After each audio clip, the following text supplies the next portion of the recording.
What is going on? Hey guys. Chilling. What's up again? I feel like I saw you for like 4 hours yesterday in these little boxes. Yeah. Pretty much just like this.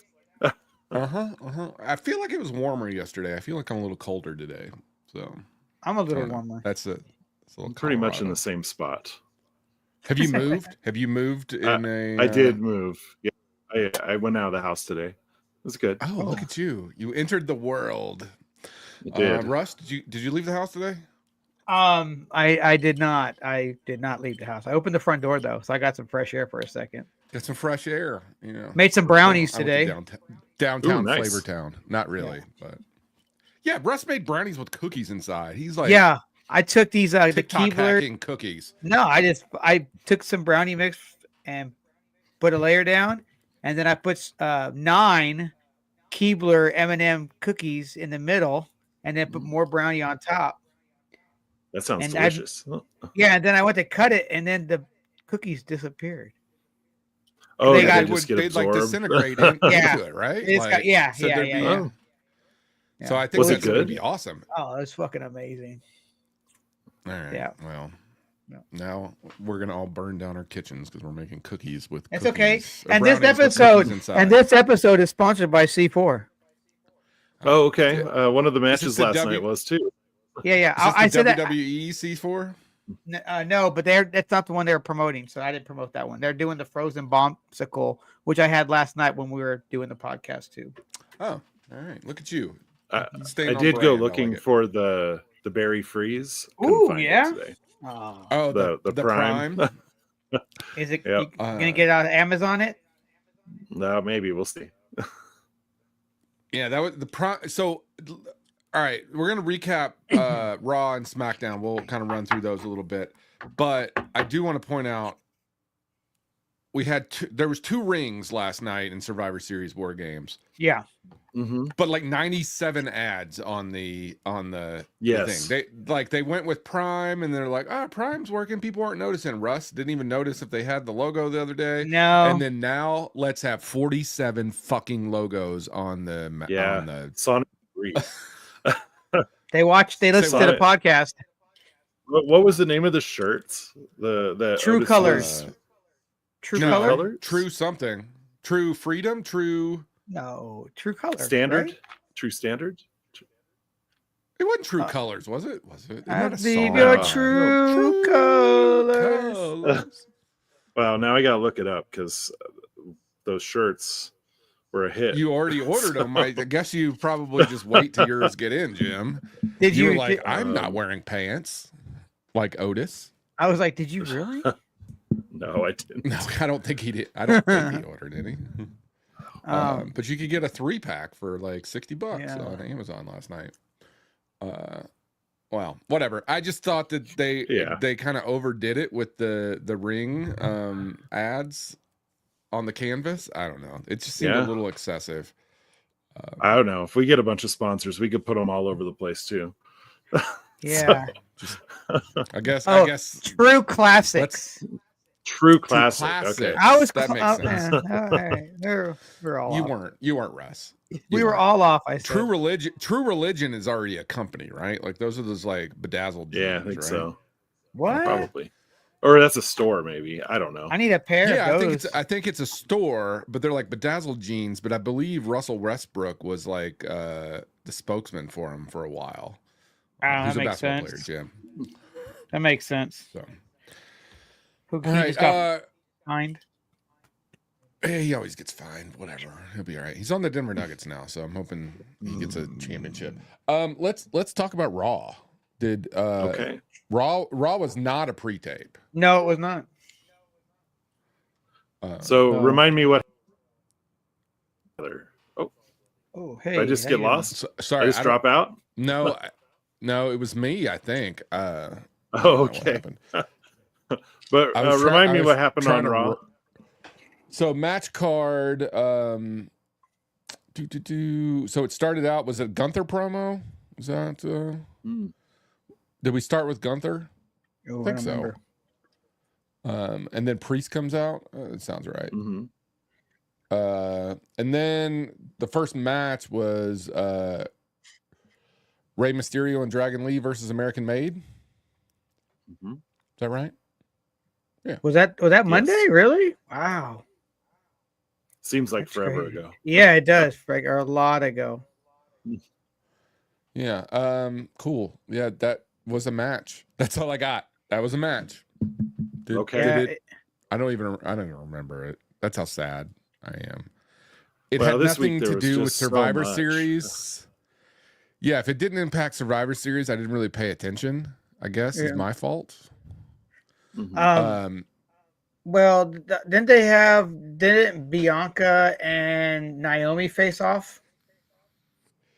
Backstage, Bianca Belair and Rhea Ripley argued over the 5th Mhm. member because they didn't have a 5th member at this point. Yes, that's right. Yeah, they were but didn't So didn't yeah, there was Bianca like and Nia? arguments and Okay, yeah. I thought they had a fight in the match in the ring. we hadn't got there yet.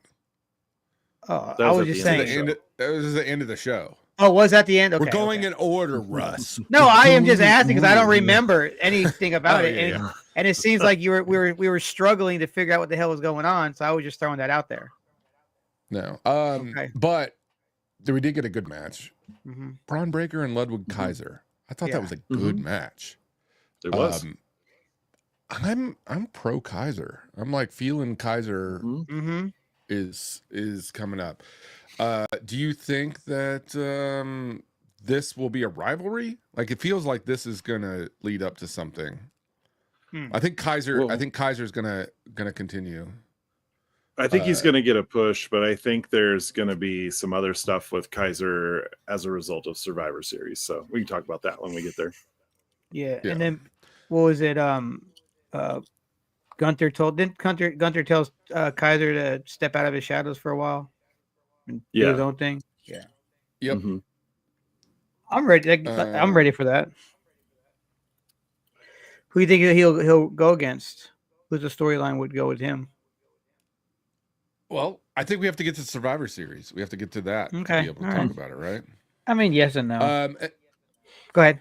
Then we had Bobblehead and Finn Balor fighting the War Raiders, which was a good match. Mm-hmm. Yeah, it was a good to match. keep the belt. Yeah. Did we not care about Raw? Is that what the problem is? We just didn't give a shit. Well, no, I think what it is it's like we kind of it was Raw and SmackDown were both building to the big event yesterday, which we watched together. So I think it's hard to talk about the things before in a way that doesn't give away what happens later. That's true. Exactly. Well, so then we had New Day and Alpha Academy, which we had some New Day. We had some New Day drama because that's happening. Yep. And then this week, tomorrow, we're gonna get the New Day breakup. I assume. I think it's televised. It's gonna be like that guy shooting himself on TV. Oh, what? No. No. I just think it's gonna be a train wreck. I really do. Yeah, I think we're gonna get a match, but I still think Big E has a big part to play in it, and I know he's supposed to be on tomorrow, so we'll see how it goes. In what capacity? We don't know. We don't know. So Alpha Academy beat the New Day. Yeah, and then Kingston Kofi was talking shit to Woods, saying that he was a Hall of Famer before they even met. Yeah. So that was a good that was a good little bit when they were going back and forth. I like that. Yeah. He told Woods he's just not good enough. Yeah, that's what it was. Yeah, just not good enough. Wow, that sting, I bet. You know, he slept with Paige. I'm just saying, he won in my book. Nothing you can do there. And then we got to the end. The last match was the advantage match for Bianca versus Nia Jax for this week. And then Bianca won. I think the match was kind of lame. Because look, Nia Jax should just be able to come in and dominate. I don't know. She's not the EST, so I guess. But then Bailey Bailey Mhm. comes in, helps, and then I guess Yep. she solidifies that she's the 5th member. Mm-hmm. Mm-hmm. So that's what we learned. We got the Miz and the Final Testament Mm-hmm. playing out there, but we did finally get the women's Continental Championship announcement. Yep. That's pretty cool. Yep. I was just talking about Yeah. that. They listened. We They were. listened. They were Yeah. like, "Oh shit, that guy was right. Let's make a belt." So now They there's made it 2 quick, new too. belts. Yeah, Yep. they did. Yeah, and I So- assume they're gonna within the next few months.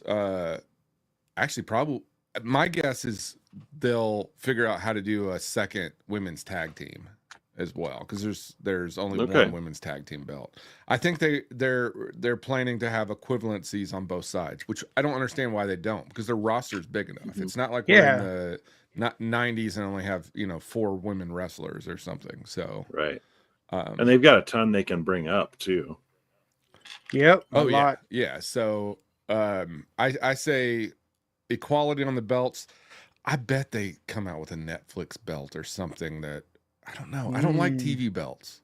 I don't like TV belts for some reason. Yeah, but they happen.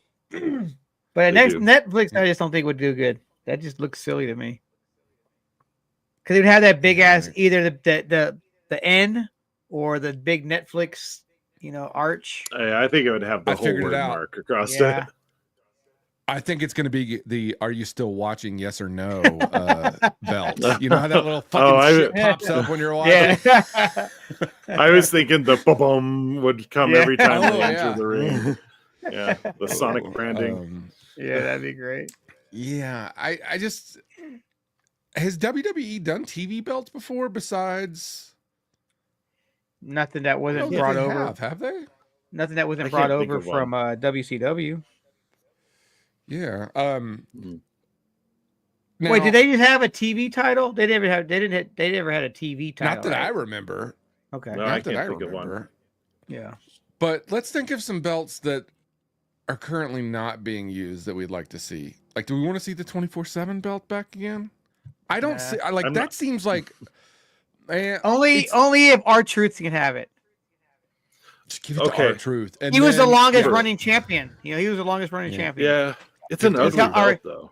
Yeah. It's like I designed it. green. It looks like it belongs in a bank, right? Like the clock at the bank that's like on the wall. Like it just don't Uh-huh. look right. Hardcore championship. Bring that back. Aren't they I'd like to bringing that see- back? Are they? For where I haven't NXT? heard that. I'm not sure. I thought they were, Okay. but That'd be Yeah. cool. If they did. Oh, I didn't hear that, but that's cool. Those are the two. So the reason I bring that up is because I was thinking about the Speed Championship. Is that a belt? Yeah, they have. I've it. never They have seen it. it. It looks like it looks horrible too. It's like the same person who designed the 24/7 belt designed the speed belt because it has the arch with the different colors. It says speed. Oh, you're right. Yeah, it's weird Yeah. looking. Yeah. Oh, yeah, it Oh. looks like a NASCAR belt. Yeah. It does. Yeah, I don't know if I like wow. that one. Mm-mm. It just looks Uh, generic. Who has it Looks- now? Andrade? Oh, I don't know. Yeah, I'm not sure. Currently, Dragon Lee has it. Oh, okay. Okay. All right. So it was Ricochet, Huh. then Andrade, and then Dragon Lee. Is that the? I don't. They don't mention that hardly ever. Okay, it was Ricochet, Dragon Lee. Then Ricochet. Oh, for the tournament that's a tournament. Never mind. I'm sorry. But Ricochet was the first one to have it. Yeah, I think it was Ricochet and then Andrade. Yeah. Yeah. So the new hardcore belt was introduced 2 weeks ago. Oh wow. Where at? It was on Triple H brought it out How the fuck did I miss that? 2 Yeah. weeks ago. Did he 2 bring it weeks out on ago. NXT though? Oh, and he gifted the title to Travis Scott.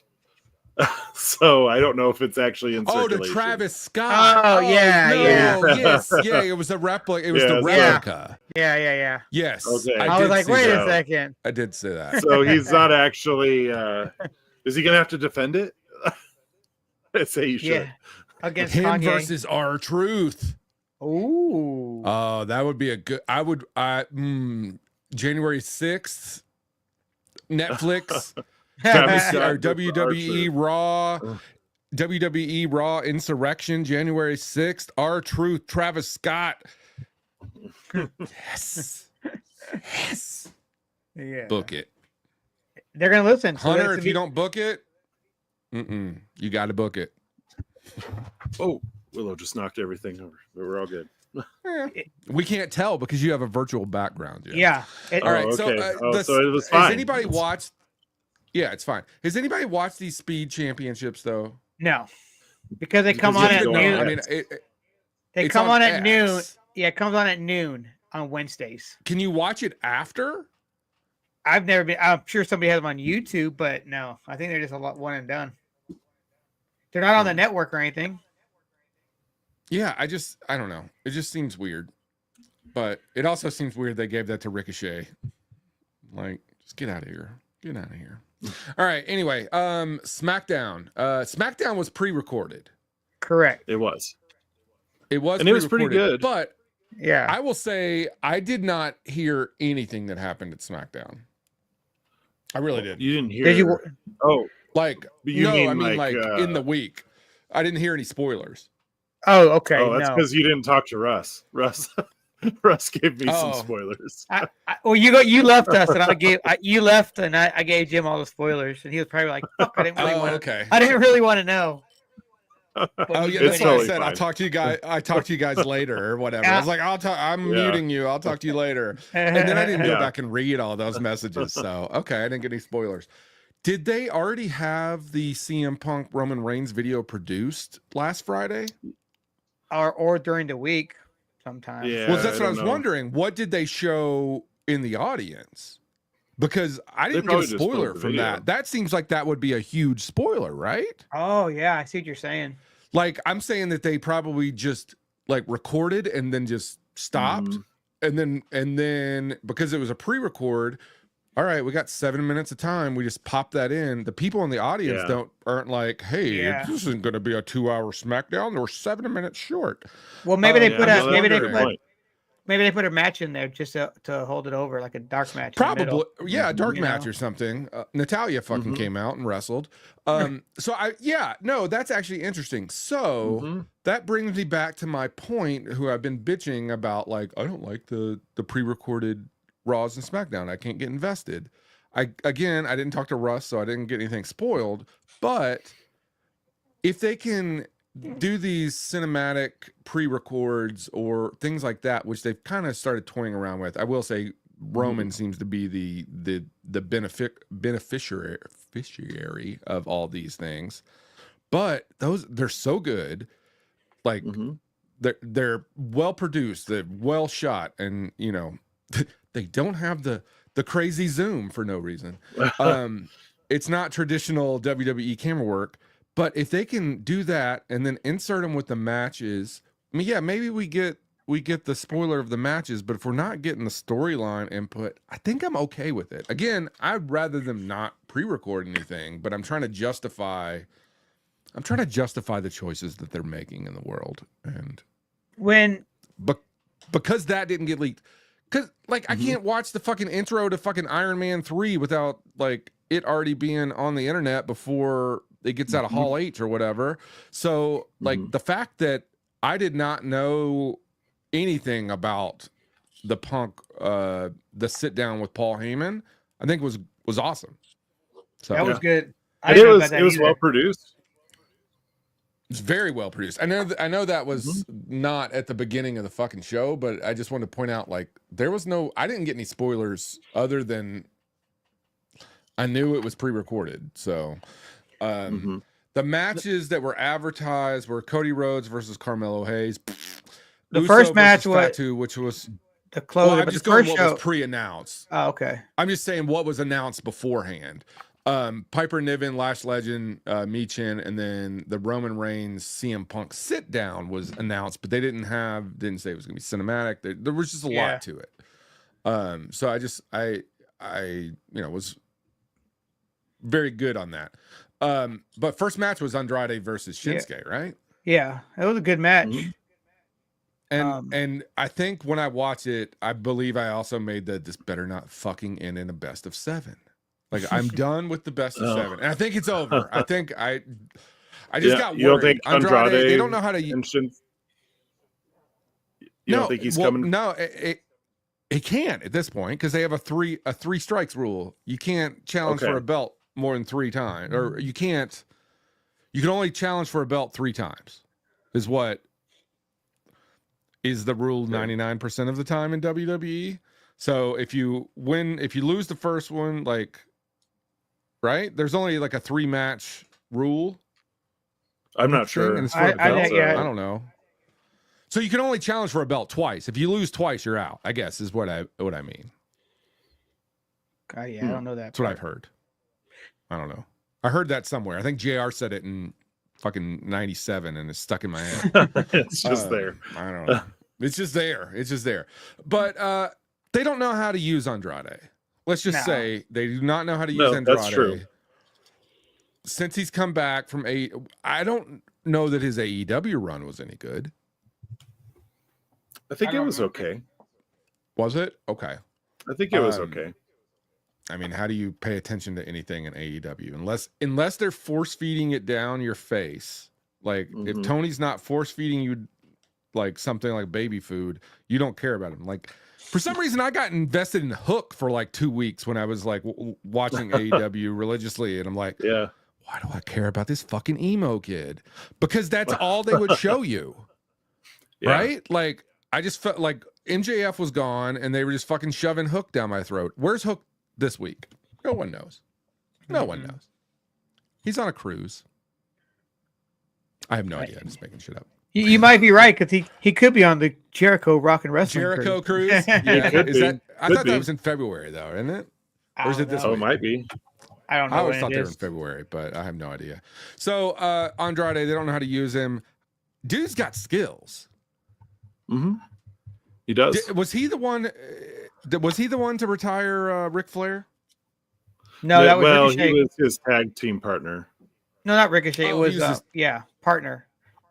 It was Jay Lethal. Okay. Jay Lethal was the one he wrestled. Not Jay Lethal. What's his, like Jay Lethal? Well, no, it's something like that though. It's a wrestler that was in with him before. It wasn't Jay Lethal though. But yeah, Andrade obviously is his son-in-law. Son-in-law. Yeah. Which, bro, where's your wife? I expected her last night. A little disappointed, but we'll get to that. We'll get to the Robb's disappointment. Didn't happen. Robb was disappointed. He was. All right. So that was a good match, though. That was like Shinsuke's first match back, wasn't it? Like his actual match back? Yeah. Well, let me just go ahead and tell you. Spoiler alert, motherfuckers. He's got a belt. Anyway. It was Jay Lethal. It was Jay Lethal. Yeah. Oh, yeah. And Jeff Jarrett. Jeff Jarrett. Yeah, that's right. Double J. But anyway, that was a good match. The Shinsuke. Really good match. Andrade match. Yeah. Turnbuckle got ripped off. That was probably the best match of the night, wasn't it? Yeah. No, I don't know. And that was 2 weeks ago. I don't know. I like that Jacob Fatu and that was a good one. I forget about that. I just got done watching it again before we started talking. Okay. Well, I was actually watching Survivor Series right before. So the next match was Carmelo Cody. Does anybody give a shit about that? Does anybody give a shit about Carmelo Hayes? He needs to go back to NXT. He was better there. He was used better. Yeah, I don't think used he had well. star power. He had star power in NXT. He doesn't have star power. When you're standing next to Cody Rhodes, when you challenge Cody Rhodes the night after WrestleMania, like that's the jobber spot. No one in the world thought Carmelo Hayes was going to take the belt on the Raw after WrestleMania. Was it the Raw after WrestleMania? It was like, yeah. Because he challenged him right. He challenged him right then and there.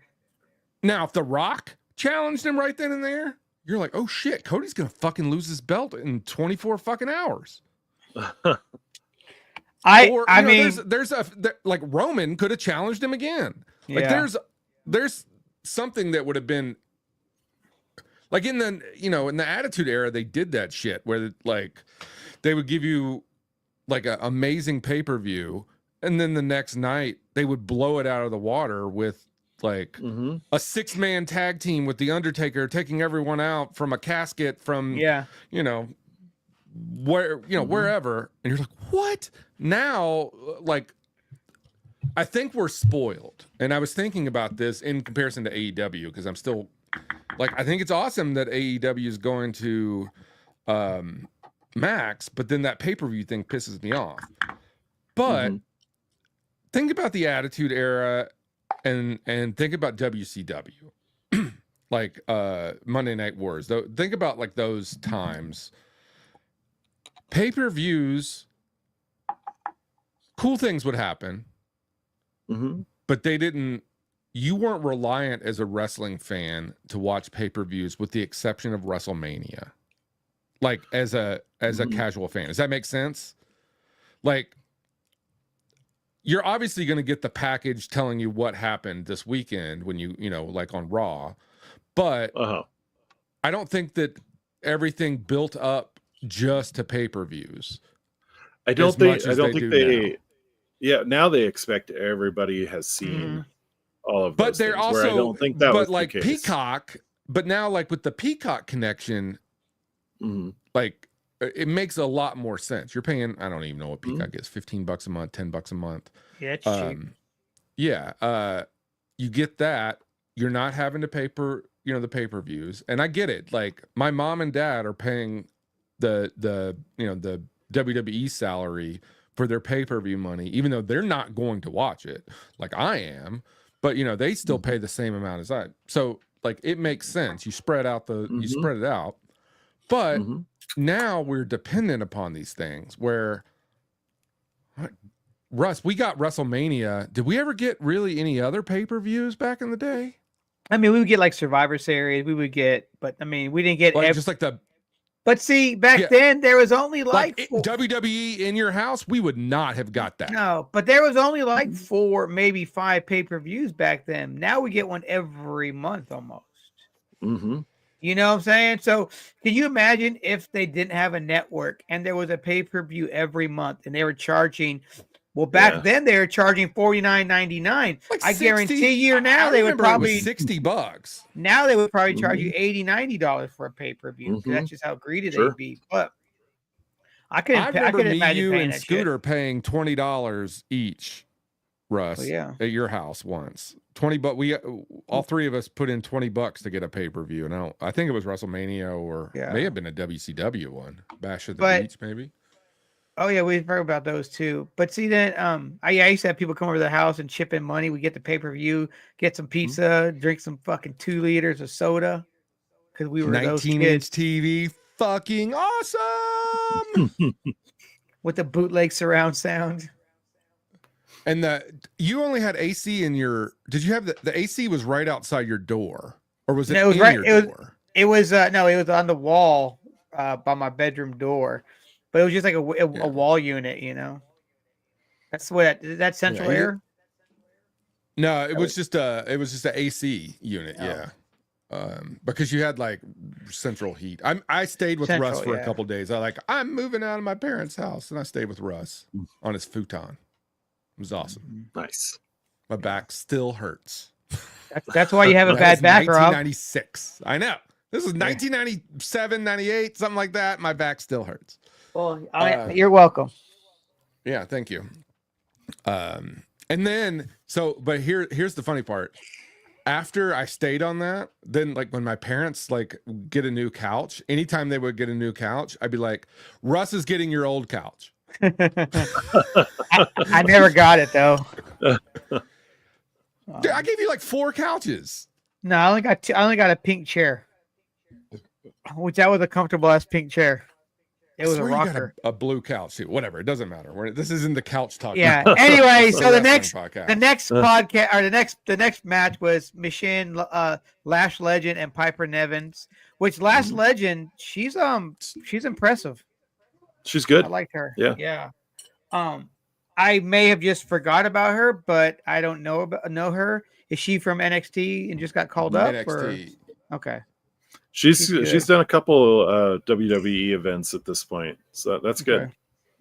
Yeah, and Michin looked good too when she was out there. Mhm. I like her attire better that she's wearing. Michin. I don't care. Keith Lee's a lucky man. That's all I gotta say. Chin. Keith Lee's a lucky guy. Bring him back to fucking WWE. He's in AEW? Yeah. I don't know if is he doing anything there? I don't know. Last time I seen him on TV was in AEW. This is my problem, Jim. Yeah. I know that's the issue. We don't know. We don't even know from just hearing things on the internet who is on that roster besides MJF, John Moxley, Orange Soraya, Orange Cassidy, who did something different to his hair. I saw. I might have been. I thought he darkened Orange it. Cassidy's about to hit 200 matches in AEW, I think. And he probably has the most matches in AEW. Yeah, it was like Moxley was like 184. 5 years, right? Are they going on 5 years next? Are they on 5 years? 5.5. Oh wow! Congratulations to them. Or no, this will be like 6 because it was like a. What was 2019? Maybe was that when it was? I don't remember. It was like right before the pandemic, right? Yeah, I think so. When was Somebody googling? 5 years. There'll be 6 years on the 1st. January 1st? Okay. Yeah. All right. All right. Yeah. Oh, The women's wow, match was interesting. great. Yeah, that was a good match. I enjoyed it. Then we had the decision match. When did we get the Punk? That was thrown in there somewhere, right? Yeah, I don't remember when it was. We'll talk. I about watched it video, all but out of let's- order. Yeah. Yeah, How do you watch it, Jim? Oh, I just watch all of them. Each of the matches drop on YouTube like within a few minutes of airing. So that's usually how I see it. Do you have the same person that you just save that person's account and you just watch them through him, or that you have to just find different people? No, it's WWE. No, WWE There's a- official. Oh, really? Oh, really? Oh yeah, WWE official. Plus, they also have a WWE on USA and WWE on Fox. So there's 3 different channels that you can see. Cool. All right, so the decision-making match. Yeah. Jey Uso versus Fatu, Jacob Fatu.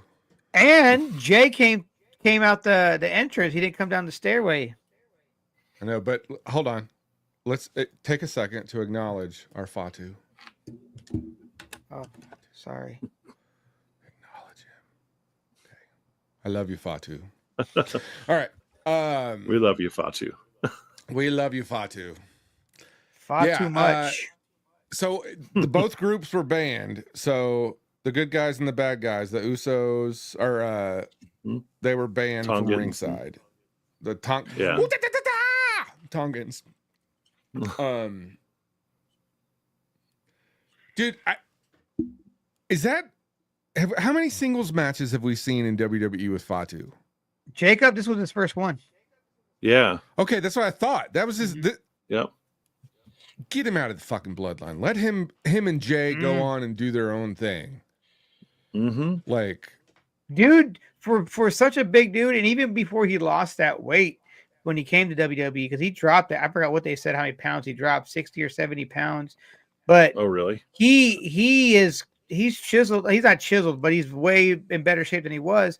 But even when he was big, like say Bronson Reed size, not that big, but he was still flipping, flopping, and doing that fast moves and all that shit, man. He's a fast dude, but he's good. Yeah, you're right though. He needs to get him out of the bloodline and let him shine, because he's way talented, way more talented than Solo. Best signing of 2024. Oh, for sure. Didn't put him in NXT, just threw him in. Did he do time? Was he in prison? Back in the day, probably like Zilla. I don't know. I know Zilla was in jail for some shit back in the day. No, I'm not trying to be an asshole. I'm asking the question. For some reason, I have no idea. I heard that, but I just want to watch him go through everyone, and you know we're talking about the PP Man coming back to WWE. Oh yeah, that's maybe. Let Fatu end Brock Lesnar. Let him fucking take him out. Yeah, I can see it. Jacob did some time when he was 18 for armed robbery Okay, I'm not judging. No. I'm glad. I literally was just asking the question. Well, I mean, hell, look at like, fucking. why was he not? Like, I just been trying to figure out why he wasn't already there, and that would be a hindrance on previous management. The reason why is because the way that they sign you now in WWE, if you're blowing the fuck up on the indies and you get them clips going viral, they're going for you, and that's what happened with him the last couple of years. He's just been going viral with how badass he was. I'm talking 18-year-old Jacob Fatu. Like, why? Like, when he didn't go play football or whatever, why was he not in the WWE? That's what I was asking. Like, why? I think he's hearing about him. Oh, I think he started later in his career as well. I think he started late. You know, it'd be a really cool. Here, I've got an idea for a fatal four-way: Braun Strowman, Jacob Fatu, Braun Breaker, and Bronson Reed. Ooh, the monster battle. Just the battle of the monsters. Would that ring hold that up? I'm going werewolf. You know, we could wait. Who did you know? We could get a fucking tag team match between Bronson, Reed, Jacob Fatu on one side, and Braun Strowman and Bronson or the other one. Fuck. There's Braun so many Breaker. fucking names. They're all the same. Braun Breaker, yeah. Fucking stop. I think that would just be a monster battle. If they didn't break that ring, if that ring didn't disintegrate, no, you got to remember. And then you also got to add in. Did you add in the War Raiders to it? Oh, maybe. Oh, the War Raiders. Yeah, coming out of nowhere. Triple H, if you're out there, please. He is out set there. this up. He's listening. He is out. Tomorrow we're gonna hear this announced on Saturday night main event. Bronson Reed with a broken ankle. Oh, whoops. Broken toe. No, that was Jim. No, he's the ankle. It's Jimmy. Did you watch that video? Sorry. Did you watch that video with his ankle? His ankle implodes. Whoa. His ankle implodes. Okay, yeah, we gotta hurry up. Implodes. Yeah. Sorry. That match was awesome though. Fatu ended up winning. Yes. Clean. No bloodline came out. I don't think from this point on, anytime you see Fatu, he's gonna win clean. If he's in a singles match. I have a feeling that they're gonna do the split up, or there's gonna be something going on with him and Solo soon. Yeah, he's gonna turn. He's not gonna love him. No, I don't think he's gonna turn. I don't love you anymore, Solo. No, he's gonna be polite about it. He's a very polite man. Hey, bro. Hey, for real, cuz. Like, I don't love you no more, cuz. Like that. I don't respect. And he's gonna walk out, and then him and Shinsuke are gonna start a fucking faction.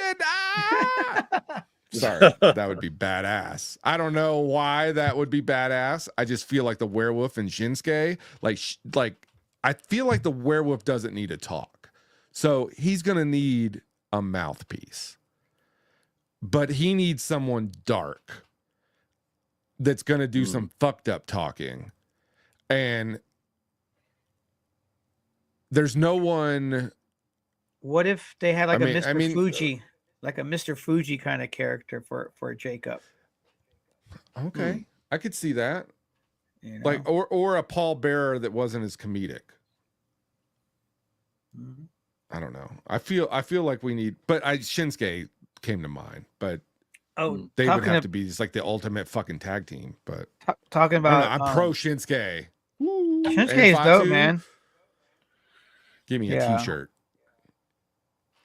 Okay, I'll get you one. But yeah, Uso, he lost. Great. And then we got the final word between Roman Reigns and CM Punk, the cinematic pre-show for what was going to happen on Saturday. Of course, Punk shows up late. Yeah. Roman's about to leave, and then Punk walks over. Yeah, I mentioned this to you guys last night, but I thought it was shot very similar to the Dark Knight interrogation scene with the Joker and Batman. I can see that. Yeah. I like how they do. I think It's very they green too. It was like the film grain, the look. I mean, they probably Mhm. just shot it on traditional fluorescence, and that's just what it's going to look like. But Mhm. I fucking loved it. Give me more. Mhm. Give me a Yeah, it was fucking good. weekly TV show. Netflix. Give me all that shit on a TV show. I really enjoyed when they did the Undertaker match, the Undertaker AJ Styles match that they did for WrestleMania Oh during yeah, COVID. That was WrestleMania, done the yeah, really. that was cinematic good. one. Yeah. That was really good. Yeah. I think the Undertaker said why they were filming that was like the first one I tuned into. That got me back into watching active wrestling. That Oh, match. really? I That was was logged during in the on, I think, pandemic. Jim's. Yeah, I was logged in under Jim's account because Jim was like, we were texting each other. He's like, I'm watching WrestleMania. I was like, how are they fucking doing WrestleMania?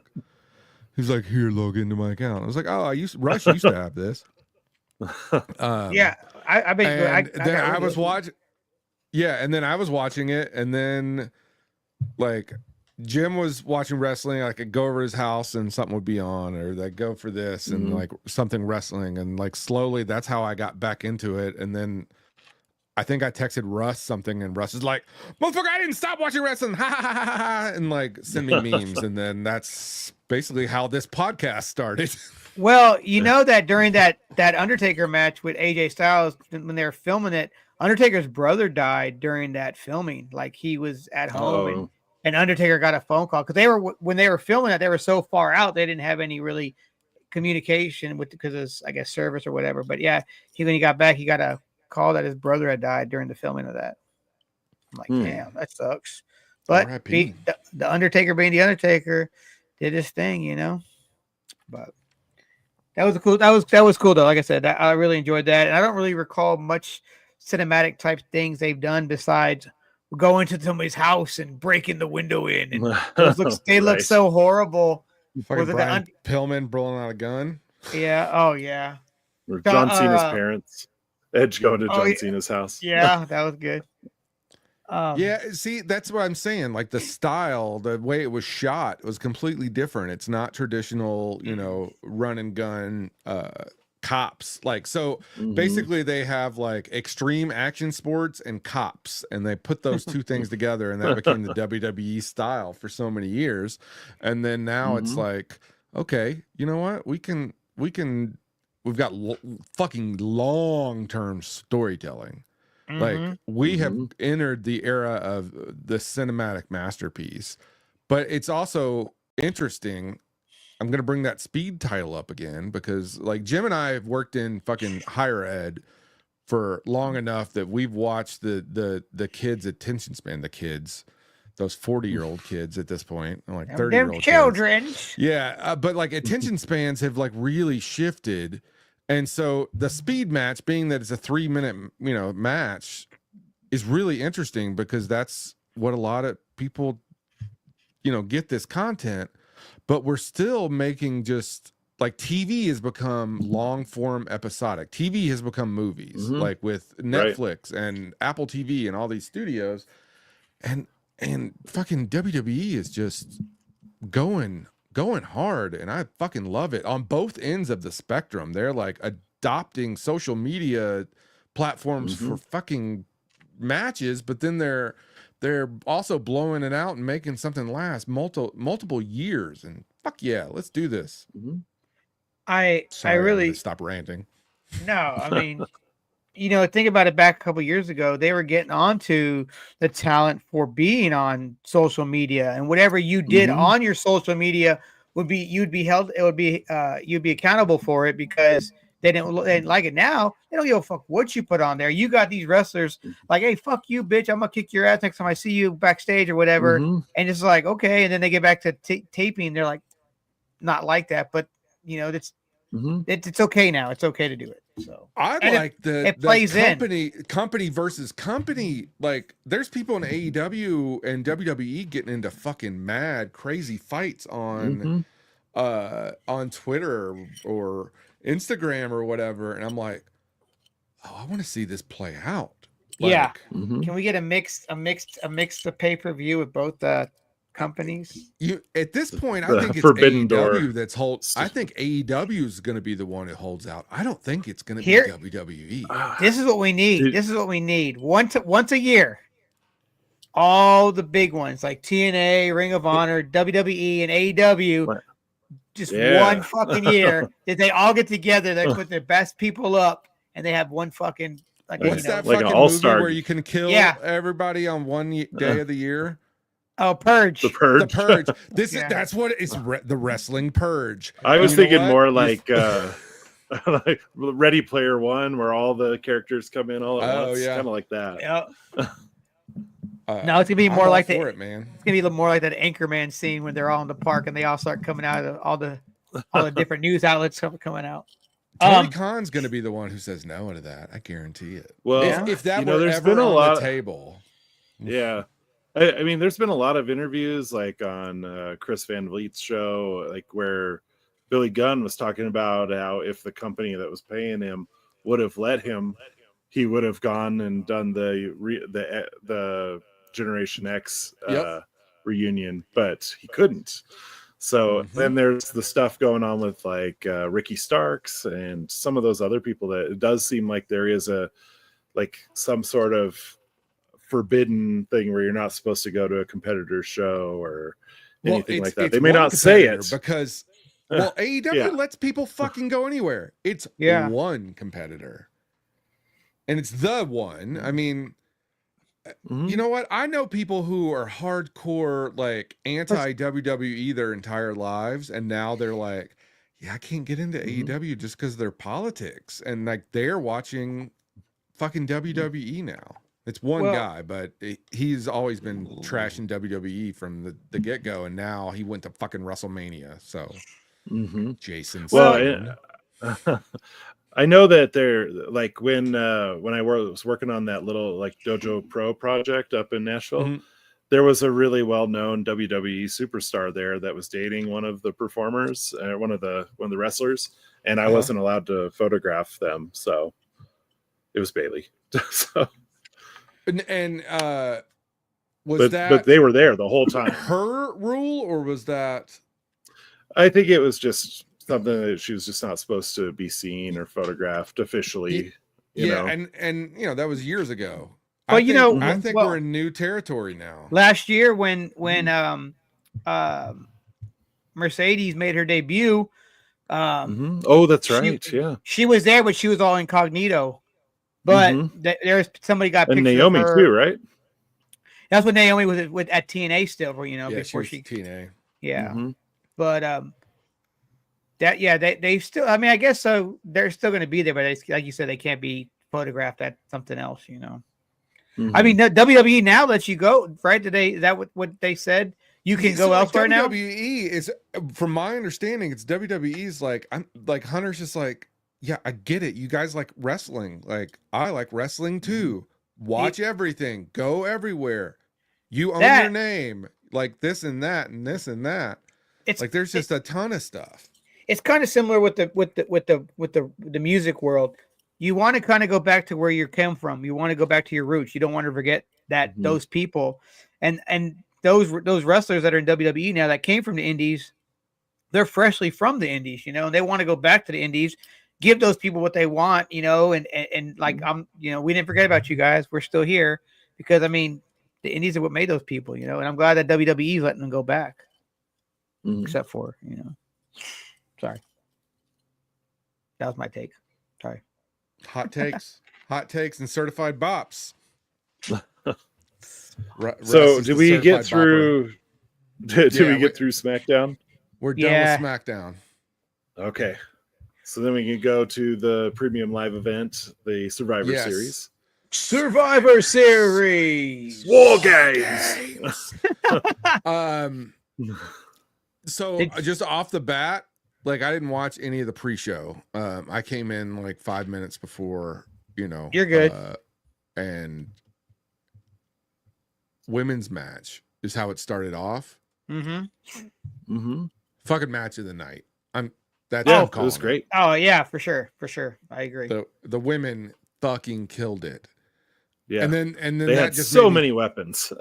Fuck. That's why the men's didn't have any left because they took them all. They took them all. Except for they left a toolbox, apparently. Yeah. But yeah, they had a toilet seat.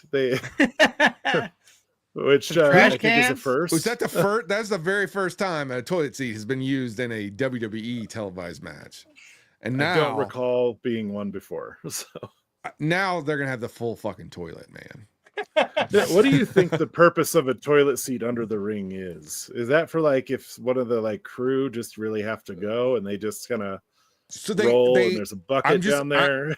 They're to say they'd have the Home Depot bucket on there, right? And they just fucking throw the seat on and like camp.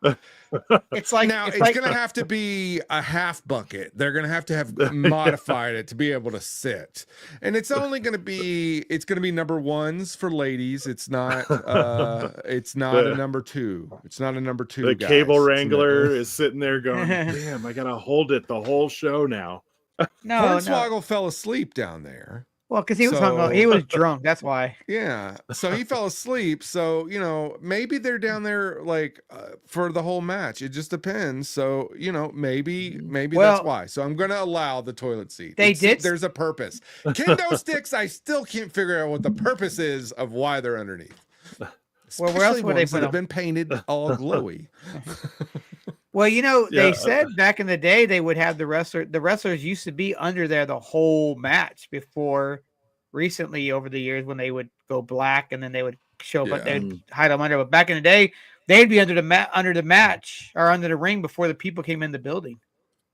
They would have like, they right now what they're using is it's sleight of hand magic is really what they're trying to do. Now it doesn't work all that well. How many pictures have we seen somebody walking in or walking out? Because if you're close, but there's 200 people out of 14,000 that aren't seeing you. So you got jumbotrons all over. You're just fucking inundated with screens. They show you a fucking compelling promo, not the fucking WWE shop commercial. Or they could be showing you the Otis car commercial. They could be showing you the car commercial. There's a car commercial. Yeah. There's a car commercial. We're like, what are you talking about? But I think it's pretty neat that that's what they're able to do now instead of making you wait. Because even with the Titantron was one screen, they're going into these fucking arenas that are built for basketball teams and hockey teams. They've got all the fucking technology in the world. Like they're up there with porn and mega churches. So yep. All right. So what were your guys' highlights from the women's match? Obviously, Io Sky Tiffy time. It's dead. That was what I was gonna say. That was dope. Yeah, it was great with both. Did you guys see the interview where Io was talking about trusting the trash can? Yeah. She said she cannot see. I can't see in there. So I have to trust the trash can. Trust the trash can. She's becoming my favorite women's wrestler. She's really good. I didn't like her. I don't like her I like her sitting apart. Like, don't just put her with all the other Japanese women's wrestlers.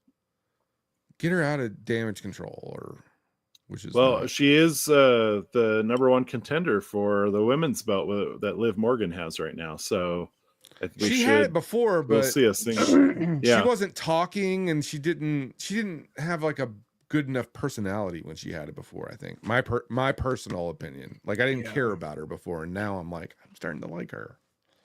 Yeah, she's great.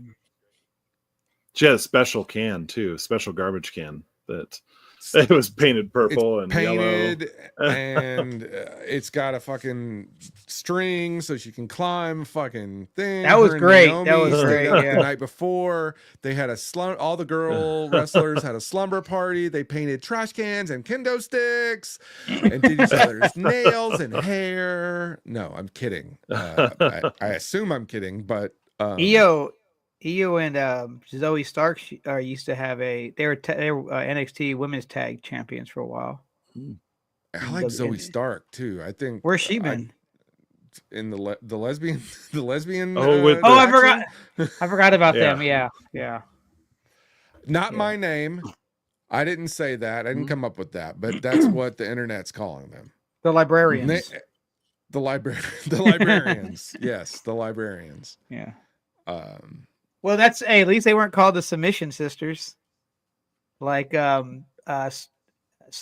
Page and her little faction that she started. Yeah. It was one night. Yeah. They were like, we're going to be called the Submission Sisters, and then like the next day they found out it's like a porn site, and they had to no. they had to change the name really quick, because when you type in Submission Sisters, you get all this stuff. So yeah, they had to change their that's name. funny. Yeah, I thought boy. so. Huh. Nobody's taught that out. That's But anyway, the world. yeah, It's the world we live in. Don't go to whitehouse.com. I'm just going to tell you that. It's whitehouse.gov. yeah. Well, it's now, I don't even think it's going to be white anymore. I think that they're going to paint it. It's going to be gold leaf. Who knows? Well, the match itself, before we get into the actual match, like the entrances were pretty cool. I thought they had some good, the girls coming out, their costumes, their attire. Of course, Rhea Ripley's came out looking dope as shit with her goat That's mask. the same guy who made the Fiend mask. Yeah. Made that mask. Yeah. And I did not think she would be wearing that thing. Mm-mm. They were making that mask until after Thanksgiving. Like they were actually working on it all Thanksgiving and had to get it done. How long did she take until she became full Marilyn Manson? She wrestled as Marilyn Manson, right? Yeah. Kind of. Yeah. Which that's Buddy's gimmick. That's what he wears. But his is white with the lightning bolt, where hers is black with the lightning bolt. Yeah. Cool. Yeah, I didn't expect her to wear it that long in the match. I thought it was gonna just be like it was gonna come off and the black one was underneath it or something. But yeah, because I would she have went thought those horns barefaced. would be a hazard. I know. So what's going on with her? Yeah. Was it a play? Like it's not real? You don't know anymore. We don't. Because at the press conference, she didn't have it on either. NXT is where you go to get fake hurt, apparently. Well, one of the reporters asked her about it, and she was like, "Well, I can't see it, but it feels okay." So, yeah. About wearing, I don't know. Well, okay, whatever. Raquel got the Jimmy Uso treatment where she came out as an accessory for Liv. She didn't get her own entrance. I know the Jimmy Uso treatment, which that's good. That's good. So sad. But he got his entrance. He did. Yeah. Yes, he got his own this time, which was nice. So it got really smoky in there, and with the quickness, and then all of a sudden, Raquel is handcuffed to the ring. I'm like, how the fuck did that? Yeah, with the Rhea with the snapped it closed. Yeah, it was quick. I was like, what the fuck? From the backside. When EO had the fire extinguisher, right? That's that's he what was going ham. Yeah, but we were talking about it, and you guys said that you hadn't played with the fire extinguisher. Highly recommend. And if you can't fucking EO probably had never done that before, and that was probably her first time. Just the joy of a fire extinguisher. You can do it outside. You don't have to do it in like a wrestling ring. You can just do it anywhere. You can do it anywhere. Highly recommend it. Yeah. What you don't know about her is she's the one that pulled the fire alarms at hotels, and then she sits there with the fucking fire extinguishers. She's like a real life anime character, so that makes sense. Yeah. I think all the females are anime characters if you think about it. What'd you guys think about Tiffy Time teasing the cash in? Oh, I wish she just did it. Cover on both? Man. Yeah, cover them both. End up with she would have been able to cover them both. They've done that before where they've two people have been knocked out, so someone could cover them both. That would have just been the fucking ultimate fucking move. I like how who would be on her side? That's a good question. Well, yeah, right. Oh, because if she cashed in and they counted 1, 2, 3, it'd be over. Yeah. Oh, but if she covered both of them, it wouldn't have been over. Because they both. Oh, that'd have been good. Yeah, I don't know. I mean, overall on the night, like this was the highlight of the night for me. I agree. There was Yeah. a big disappointment, and I think a lot of it has to do with like I just expected more because they've just been delivering on all fronts when you know, but I also I looked at the calendar of what's coming up. But still, why not go out? Why not go out still with the last actual PLE of the year, and why not just go out with something crazy? You know, because we were all sitting there like, what's going to happen? What's going to happen? Nothing. Oh, we should save that for after the men's. So I think that's a real thing that this sort of expectation. What I was going to say too is I like how randomly the briefcase was in the trash can. Yep. And they're trying to like she's digging through there. She's digging through there, and the camera slumber parties. The camera guys try not to get the briefcase in there. You see him moving back down, and she keeps picking it up higher, and then you see it. But I think that was the shot. That was the shot where they came in, and it was her behind in the camera, and then he goes over to see her digging in that trash can. Yeah. How long was that cameraman on that shot before they cut to it for he could move? It felt like forever, but it was probably only like 10 seconds. Where do I send my resume? Yeah. You want to be Tiffy's ass cam? I have experience. Yeah, I could be an ass cam guy. Yeah. That could be, you know, I'm open to opportunities. Let me put it on my LinkedIn. Hey, Jim, could you endorse me for ass camming this on my LinkedIn so I can add it to your list of skills? Yeah, that'd be great.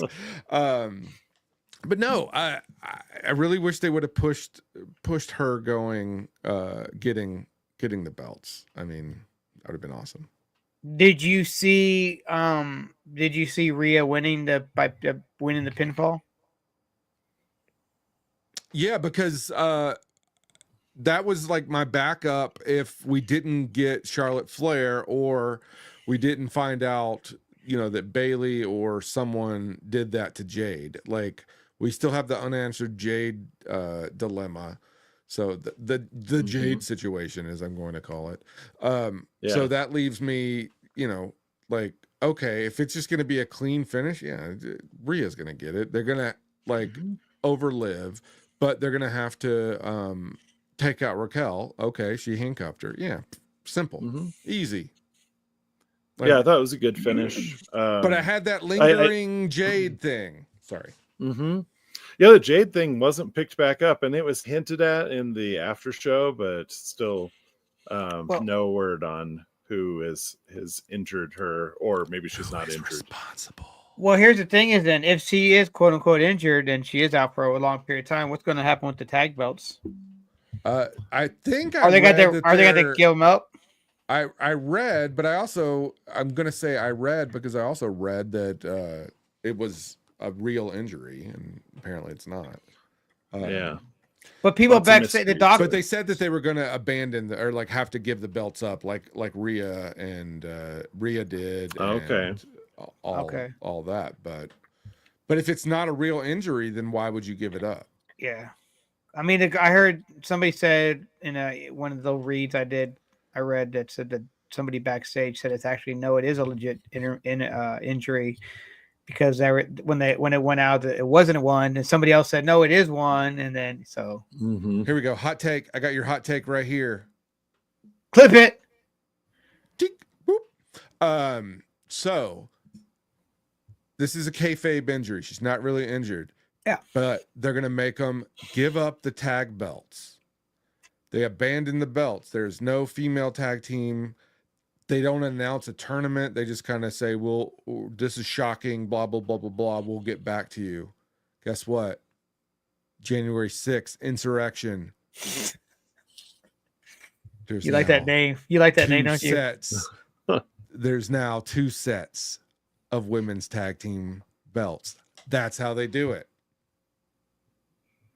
They split them through this. They split them through this. This is their split. I can see that. It makes sense. Because I predict they're getting.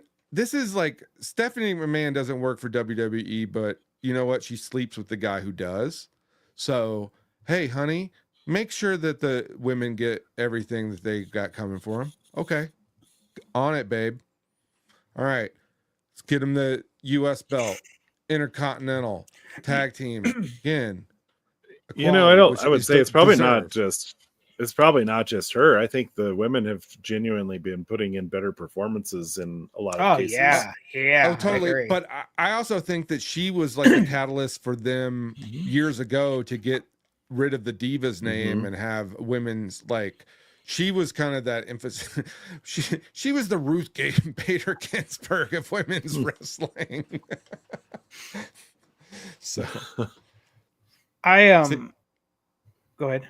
No, I just like, where did that come from? But yeah, no, go ahead. What I was going to say was, think about what the women's wrestling has went from, from what it was when it first started, and then in the 90s and the early 2000s, how it was all, sex. It was just sexy, no wrestling, just they were eye candy for promos and shit. And then out of nowhere, there were quite a few female wrestlers earlier. I mean, they just didn't get a lot of, like, Fabulous Moolah and. Well, no, that's what I'm talking about. Rock and Robin, yeah. Yeah. Alondra Blaze. And then it transitioned. Yeah. That's what I said. That's what I was saying in the 90s. Models. Yeah, that's why I said the 90s and 2000s, because of that. That's what it went to. But then those women who actually could wrestle kind of band together, and from my estimation is they went to Stephanie McMahon and said, can you help us? You understand us. You're a woman too. And then she said, hey, let's not call them divas. Let's make them yada, yada, yada. So I'm under the impression that she put those equality steps in motion. Yeah, that's what I was going to get at, but okay. Yeah. Thanks. Appreciate it. No, that's what I was saying, but I was getting there. But no, I'm just like, wait, it all comes back. I feel like Lita really kind of set the stage to move forward like that. Yeah, that's why I mentioned her, because she's a one of a kind. That she's still, I think she just signed a Legends contract. And who's the other one? Beth Phoenix? Was Beth Phoenix? Yep. Beth Phoenix. Yep. She was a beast. Yep. Amazon. Yep. And China. But China broke the sexuality mold. Now, she may or may have not been sexy. She may or may have not posed. I mean, at the end of the day, she was a good looking woman. They just had her. It's the way they had her. Just like Nia Jax. Yeah, exactly. They posed her in a non-sexual manner, is what I was trying to get at. Like, they posed her more of the eighth wonder of the world. Didn't she wrestle in a men's Royal Rumble? Royal Rumble, yeah. That's cool. She also held the Intercontinental belt. Intercontinental, right? Yep. Yeah. Who did she beat for that? Oh, I'm not sure. Was it Jeff Jarrett? Oh, I don't know. Look it up. Yeah. I feel like Jeff Jarrett's always the guy who will just say yes. Retire Ric Flair.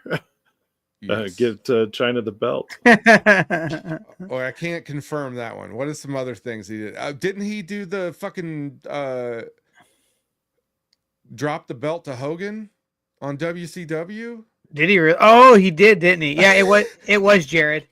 It was to China.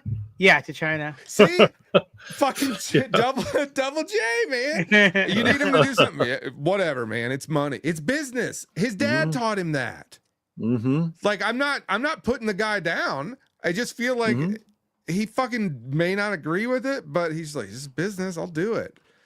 Yeah. He does some. I'm not saying the China thing was dumb. It was more about the Hogan thing. And what was the other one that we were talking about? So Jeff Jarrett just laid down on the ground. Hogan got on top of him. It was 1, 2, 3 over with. Yeah. So he did that. We did the China thing. What was there was a third one that we were just talking about. Oh, retired Ric Flair. Retired Ric Flair. Like, yeah, sure, I'll do it. It's business. That one, actually, I think that probably meant something. Like, yeah, for sure. Yeah. It so did. but it's funny. But the Hogan thing, I know he didn't want to do that. No. I think there's some other shit that Jeff Jarrett did that is questionable. Questionable. He works. He's a director of some kind of operations at AEW now. We probably business, probably like territory acquisition or something. I bet it has something to do with not just like acquiring wrestlers, but also some sort of business. Because his dad, because they need that. Yeah, they need that. They need a booker. Yeah, I'm just saying that the Wrestling Circle Jerks podcast guys are available anytime. Just tell us when. That could be fun. Know. Yeah, Tony, let us know. Yeah, I'm available. I will need the fucking dossier of your fucking active roster because I don't think the website's accurate, and I don't think I don't know all the fucking little Post-it notes that you have tagged to people like with special deals, like, oh well, this game can only work on Thursdays, but it has to be when his bowling team's not meeting, and his girlfriend also has to be there, and she has to be in a different match, and she has to blah blah blah blah. Like, there's I think that the guy just fucking loves people so much and loves wrestling that people just walk over him. Like, that's what the deal with those contracts. It has nothing to do with like smart business. It's just like, dude is just way too much of a fan. And not enough of an asshole. And I think that's where the problem is. Yeah, he wants to be everybody's friend and not their boss, which you can do both, you know what I'm saying? But I still think he has a backbone. I don't think he can't control. Like Vince McMahon, he was able to scare some fear into those people where Tony Khan, he tried to get mad. They probably were like, oh, okay, we'll see you later. And then they just walk off, you know? But I mean, from my understanding, Vince McMahon didn't really have good contracts until WCW came around. Really? Monday Night Wars. Yeah, like everything was like, that's when the fucking contracts started getting like fucking Trump lawyer style, where shit started getting ironclad, because before it was just you were just like an independent contractor, and like basically it was back of the hand stuff, like, yeah, you know, I'll pay you X amount of dollars, this is what I pay you if you do so much. Like, I don't think contracts were really that prevalent and very much like went through a fucking shit ton of lawyers. Like I just don't think that was the case until people started leaving. Yeah, Eric Bischoff came around, and the only reason is because their contracts were so good because they were owned by fucking Turner. Turner, yeah. Yeah. And before that, they weren't putting very much money into wrestling, you know, like they were putting money into it, but they were putting money into it in the Good Old Boy network. They weren't putting money into it where they were putting like money. Like once they started doing prime time on TNT, they were fucking dishing out money. So Hogan was like Hogan was the vanity pick, you know, that was like, yeah, let's get Hogan and Macho, like those guys. Yeah. But when they started fucking dishing out the Kevin Nash money and then re-upped Hogan and all that is when they started fucking getting those lawyer contracts. All right. We also have no idea. I'm also just like, just talking shit. But I would venture a guess. But I'm also wearing a Downtown Flavortown shirt, so use this as your like guise of how smart I am. So going back to the Survivor Series. Yeah. So that women's match was 38 minutes and 15 seconds long. It was great. Time. Of course, the highlight, I'm gonna say Tiffy and EO both backflipping off the top. That was pretty dope. To see Tiffy doing it, like, holy shit! Like, she just hit the roster this year, and she's been killing it the whole time. So respect to her. Yeah, she should have fucking left a double fucking champion, double belts. We would have fucking had fucking pink fucking belt Oh yeah, I can all see that. over. Man. Fucking, she would have shown up with a little fucking puppy dog. Oh my god, she would have been the fucking queen. So you're Like, basically saying she would It's gonna happen. You think It's gonna so? happen Yeah. still. I don't think she'll get at least one. double belts. Oh, I don't yeah, think she'll she'll get get one. double belts. But that would have been like ultimate. And guess who would have had to come back to defeat her? Charlotte Flair. When her Come music on. hits, when This her shit writes herself, man. Where Yeah. were you guys? her music hits for the first time back. look. Our crazy. Instagrams are right underneath. They can DM us if they need us. I'm just saying, like, we are here. Like, this isn't. Yeah, you may call it fantasy booking, but if you employed us, it's what they call booking. Yeah. Well, it's all a we'd have the fantasy. monster match that Yeah. we talked about earlier. We'd have Charlotte Flair back. We'd have double champion Tiffy. Tiffy Yeah. time. Fucking the rain in pink. Come Yeah. on. Mhm. Yeah. Come on. Get rid of the women Oh. white belt and turn them pink. Turn them all pink. No. Yeah. Mhm. Yeah, all of It'd them. be All like a of them. step backwards. And then, like, slowly over her progression, as she just becomes more evil, and then like the whole women's team fucking unites to fucking take down Tiffy, and she's on this, like, the pink turns the blood red, and she becomes the evil queen, and then she's fucking rising, and then like So the then, fucking hold on, Tiffy hold on. time, and then they have to break the fucking. It's like 13th o'clock at death match. You said And evil. EO comes in as the Tiffy Slayer. Tiffy Slayer. I can see Charlotte and Tiffy having a match that's going to be phenomenal soon because they're both fucking high flyers. You know, then they both Yeah. like Charlotte because Charlotte was gymnastics too. You know, Yep. Yeah. She's And- volleyball and all sorts yeah, of all crazy kind of shit, shit, yeah. right? but I mean, it's how tall she is, man. The shit that she does Yeah. for being as tall as she is, like wow, she's cool. So the next All right, match, so, yeah. Oh, wait, we're gonna grade that match. That's my that's the A match for me. No, yeah, I agree. okay, yeah, I'm with you on the A. All right. A plus. Oh, you're going plus. You're going plussing? No, You're I'm just going plussing? A. It's just an You're A. pluses? You're saying- It's just an okay. A. It's like You the. can It's like plus. You can plus. no, if no. you want. I'm It's not like when you're plussing. in New York City and they got the letters of the grades of the food. The Food trucks? Yeah, it's just A. We're going A. So. You know, All right. It's okay. Jim likes the C- meat. It's fine. I like anything. Fuck it. The dingier, the better. All right. So Shinsuke Nakamura coming out looking like Shredder. Fuck yeah, Yeah. badass. Dude, that was pretty epic. motherfucker. And I know last night I had mentioned that I think I liked his old music more, but now I've listened to the new music more, and Yeah. I'm torn. Yeah. It's pretty No, good. man, this is like they fucking took a guy that people know, and they're like, this motherfucker means business.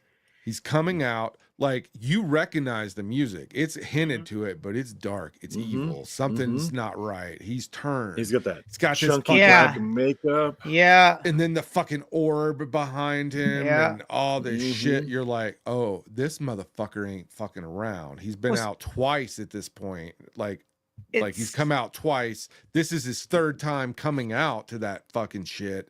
And now he's got a goddamn shredder mask on. Mhm. Dude's about to fucking slay. I'm sorry, LA Knight. Coming Yeah. back as fucking Max Dupree. So that intro, like his music, like it's kind of like going back and I heard the Rock's original music when at this match for later on, and then you hear the Rock's music now. It's like it's still hinted that that's the Rock's music. You know, it's still in there. The only thing about Shinsuke's now is there's not the sing along anymore. The oh whoa, Because he fucking means business, and that shit's not business. He's here to fucking take care of it, and fucking sing-alongs aren't fucking. That's too fucking long. He wants to be back fucking drinking the blood of his fucking kill. He's like Yeah. goth shredder. He's dark. Darker But than we Shredder. didn't mention this, but he did spit the mist in LA Knight's Yep. face on Mhm. Friday, which wasn't Friday, but Yeah. you know, I think, but magically it was still a little bit there. Yeah, well, I guess if you're LA Knight, you could say you're still under the effects of the poison mist or something. But I did not expect Shinsuke to win, and No, I as think much that as we was one of wanted the- him to. Yeah, I think all of us were like, "Oh, it'd be Yeah. cool if he won," but I don't think it's going to happen, and it happened, and Yeah. it was awesome. And all of us were in not necessarily disbelief because we all wanted it to happen. We thought it was going to happen eventually. We just didn't think it was going to happen then. Yeah. Mm-hmm. It was. And here's the thing: both of those dudes are better for it. LA Knight can still go on a run. Yeah, he just goes up to after the next belt. And then Shinsuke, everybody's like, oh fuck. Like Shinsuke ain't fucking around. So now he is way over. So everybody wins here. So you mentioned this earlier, but you don't think Andrade would go after Shinsuke now, wanting the belt? I think there's a possibility. Yeah. Yeah, I mean, and maybe LA Knight goes after Gunther. Oh, yeah. Gunther. Yeah, I see that. Wait, I'm always very conscious of where does the belt lie? Is it a Friday night belt or a Monday night belt? Yeah. And so I always have to do that lineage. Like, yes, that's the blue brand. So you're correct. LA Knight is Friday. Do you think Logan Paul comes back anytime for a belt rematch at all, or does he even give a shit anymore? I think he does, but I don't know how long it'll be until we see him. I think we've got a little time. Maybe WrestleMania. I think probably a 4-year, maybe a presidency run. Maybe he's going to be appointed something. Oh, I don't know. Official position. I see him. I say, yeah, I can see him coming, or he might come out of the Rumble. Yeah, that would be good. Then he would have a title shot if he were to win. No, but he'll just put on another badass performance. Well, he doesn't have Ricochet to put on another badass performance because that coast to coast was so badass. Man, that was dope. Yeah. So yeah, I mean, sorry. No, I was just gonna say, well, going back to the Shinsuke LA Knight match, I think it was just a really good, kind of quick match. It was, yeah. Do you have a time on that match? 9:45. Yeah, it was short. Not a long match, and I thought there was about to be a count out, or I thought we were about to get another 5 minutes in the match probably, and no, that motherfucker just won. Yeah, good for him. B minus, maybe maybe a B is good. I think. Yeah, I get B minus. I'll go B. That's a good. That's not a bad. That's good. It says that this is the third time that Nakamura has won the title. This is the only one that matters right now because he's evil. Yeah, I'm gonna go B. Yeah, B sounds good. Goth Shinsuke remix. Goth. All right, next match is Braun Breaker, Sheamus, and Ludwig Kaiser. That was a good match. Very good match. It's a very welty Christmas. Yeah. I would say like that was like of the three that weren't Survivor Series, that was my favorite. That one thing about that match, I enjoyed the Sheamus Ludwig segment for a while. That was pretty good. I think that's building a feud there. That I think so. I'm okay with. Now, like he beat the shit out of him with that fucking shillelagh. Like holy crap! I just want to say, shillelagh is now in my vocabulary. I actually said it in just casual conversation today. Did you? Because of last night. Oh, okay. Where's my shillelagh? I told my wife, I was like, "Did you get your shillelagh?" That's exactly what I said. I said, "Get your shillelagh," and she just looked at me, and I was like, "Don't ask." Does she have one? Don't ask. Okay.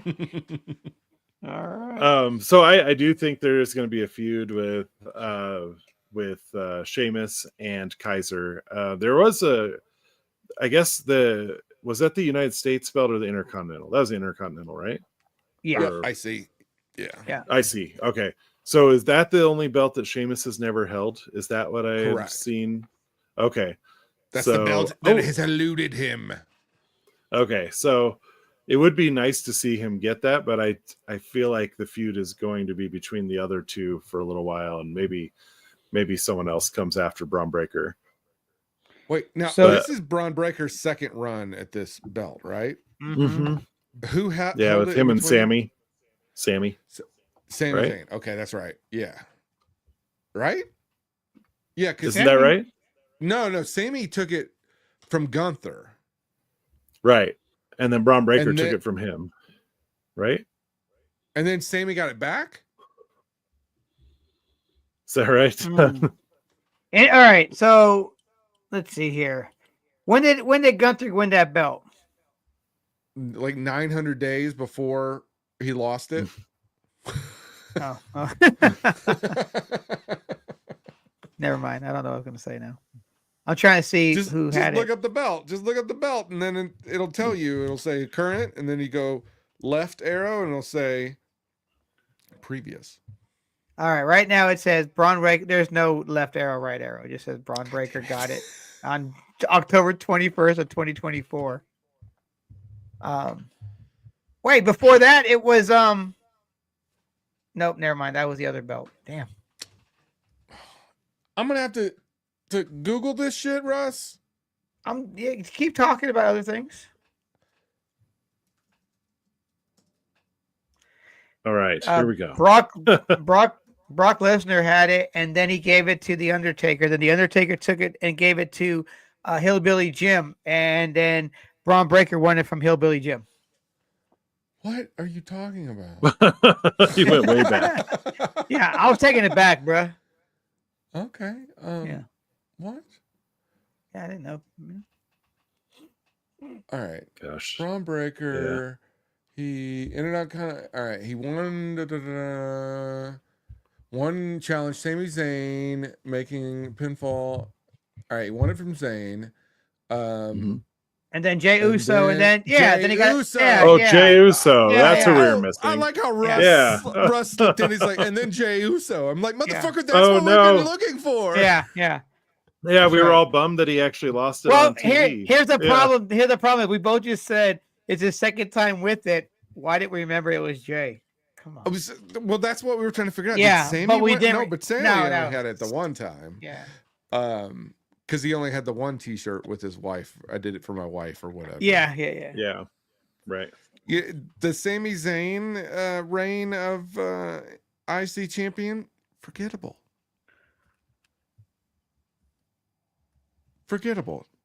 He was just passing it to get it off of Gunther to give it to fucking Braun Breaker. Yeah. I think Braun Breaker's going to have it for a little bit. They're gonna give him a Brock Lesnar run with the belt. Yeah, he'll have it for a little while, I think. I don't think it'll hit quite long. Gunter's level of the length of time that he holds it, but he'll have it for a while, I think. Jey Uso's taking the belt from Gunther. Think? From Gunther? Yeah. From Gunther. Gunther. Yes. That's who's gonna take Okay. that belt. Because that's what I was just thinking. I was like, okay, all right, so if Jey Uso, and like we were all pissed that they took it off of Jey Uso, but Mm-hmm. you know what? Now I forgot that it even had the fucking belt. Do you think he He's would have? getting- Do you think his would have getting said a fucking belt. if he he's would have getting still it. had the belt? Would they had redone the Yeet. leather and made it say main yeet or main event on it? It'll Well, definitely it says say main Yeet somewhere. event. Yeah, it would have says yeet main all event over on it. his Side plates. Side plates, yeah. So He yeah, would have had they're gonna- yeet. they're gonna bring back the NWO spray paint, but it's gonna be like vinyl yeet. Like his just glasses. on top of it, yeah. Which is like whiteout, right? And that didn't you tell me that, Russ? You're like, it's just Yeah, a fucking, it was. it's a paint pen, bro. Well, here's the thing: is you would think they would sell them like that on the shop, but they don't. They just sell them, but it yeah. just is the little thing. Yeah. What he's wearing are the ones they sell, but he fucking takes a paint pen, which Russ pointed that out. So, because I was like, I wish they had them like I'd buy them if they would look like the ones he had. Well, and Russ was like, you just buy them and fucking you get a paint pen. I'm like, oh, okay. It took them a while before they started selling them on the shop after he had gotten them. I had looked them up and it took a minute, but now they're up there. Somewhere, I don't know if they showed it at the pay-per-view for Crown Jewels but there was a Yeet glasses that was like the size, like the length of a house. And it just said, oh, they're big. And they were for, I don't know if that was for like a meet and greet or something, but it never showed up at the Crown Jewels. So I didn't know what that was for. Looked pretty cool. But yeah, they're huge. In the Yeet Museum, or not the Yeet Museum, the WWE Museum at in the Yeet wing. In the Yeet wing. Yeah. He went to Yeet University, I think, is what I learned yesterday. Jay Uso, yes. Yeet University. Those were so weird. Yeah. Going back to the triple threat match, Sheamus had some really great moments there where he comes up from the other side of the barricade behind Kaiser, and then and starts doing the bangers. That reminded me. Sheamus almost won it. Yeah, he almost won, and that was the other moment too, like where twice, right? Twice, where he was so close, and then Kaiser pulled the ref out. Is that what happened? Yeah, knocked the ref out, which is totally legal in a triple threat match. Yeah. Thank you, Corey Graves. So I thought those were some pretty cool moments between those things. And then just Braun Breaker coming out of nowhere off the side of the camera, just flying in to tackle people. Like from 7.5 feet up. I mean, oh my God, it was probably at like 2 feet. And so, but like he came over the cameraman out of nowhere. Yeah, there seriously, was two just ridiculous, like, just like. Well, that one when they were in front of the announce table, and he comes out from like the left side of the screen, just like, like where I said, I guarantee there's a trampoline. Yeah. A little springboard. Yeah. I was like, well, it's like the basketball trampoline. Jeez. Crazy. Did somebody get thrown on the announce table during that? No, that was the last match. Never mind, scratch that. No, it wasn't the last match. Was it that match where they tried to break the table and didn't break? Somebody got thrown through it in that match, or am I thinking of a different? I can't remember. Yeah, I don't remember that happened in that one. I know that there were a lot of tables later. Yeah. Oh yeah. So yeah, that match was really good. I would like to see some more out of this to come. We all knew who was going to win, so it worked out. But I think you guys are right. It's going to be a build up between Sheamus and Ludwig, or something. Give Sheamus the belt. Let him have it, man. Dude only fucking like 2 matches a month, but both matches he beats the shit out of everyone, and he gets the shit beat out of him. Yeah. He's I've always liked match Sheamus. Yesterday. See that match yesterday sold me on him. I've liked. I feel like I've liked Sheamus, but the one that really made me like him was the ones when him and Drew McIntyre and when they would just go at it. I thought those were really great matches. Yeah. That's one thing I like too about some of these wrestlers is being friends. Like they're gonna give it more, and it sells so much better, because they already know, hey, we're gonna beat the fuck out of each other tomorrow. We're like, all right, let's go for it. So, Drew McIntyre over the last couple years, like I liked him, but I didn't really start liking him more until like the last 3 to 4 years when he started. I like that look better. Remember when he was in 3MB or whatever, the 3-man band. It was him, Ginger Mahal, and Heath Slater, and they were like, and Drew McIntyre had short bobbed hair, clean shaven, and then Ginger Mahal, same thing, but they were the 3-man band. 3-man band. I wasn't. That was a dark time for me. I wasn't. I wasn't participating. Heath Slater used to have a shirt that says, "I have kids," because he wasn't making any money. Yeah, that's right. I think he holds the record for like the most losses in WWE history.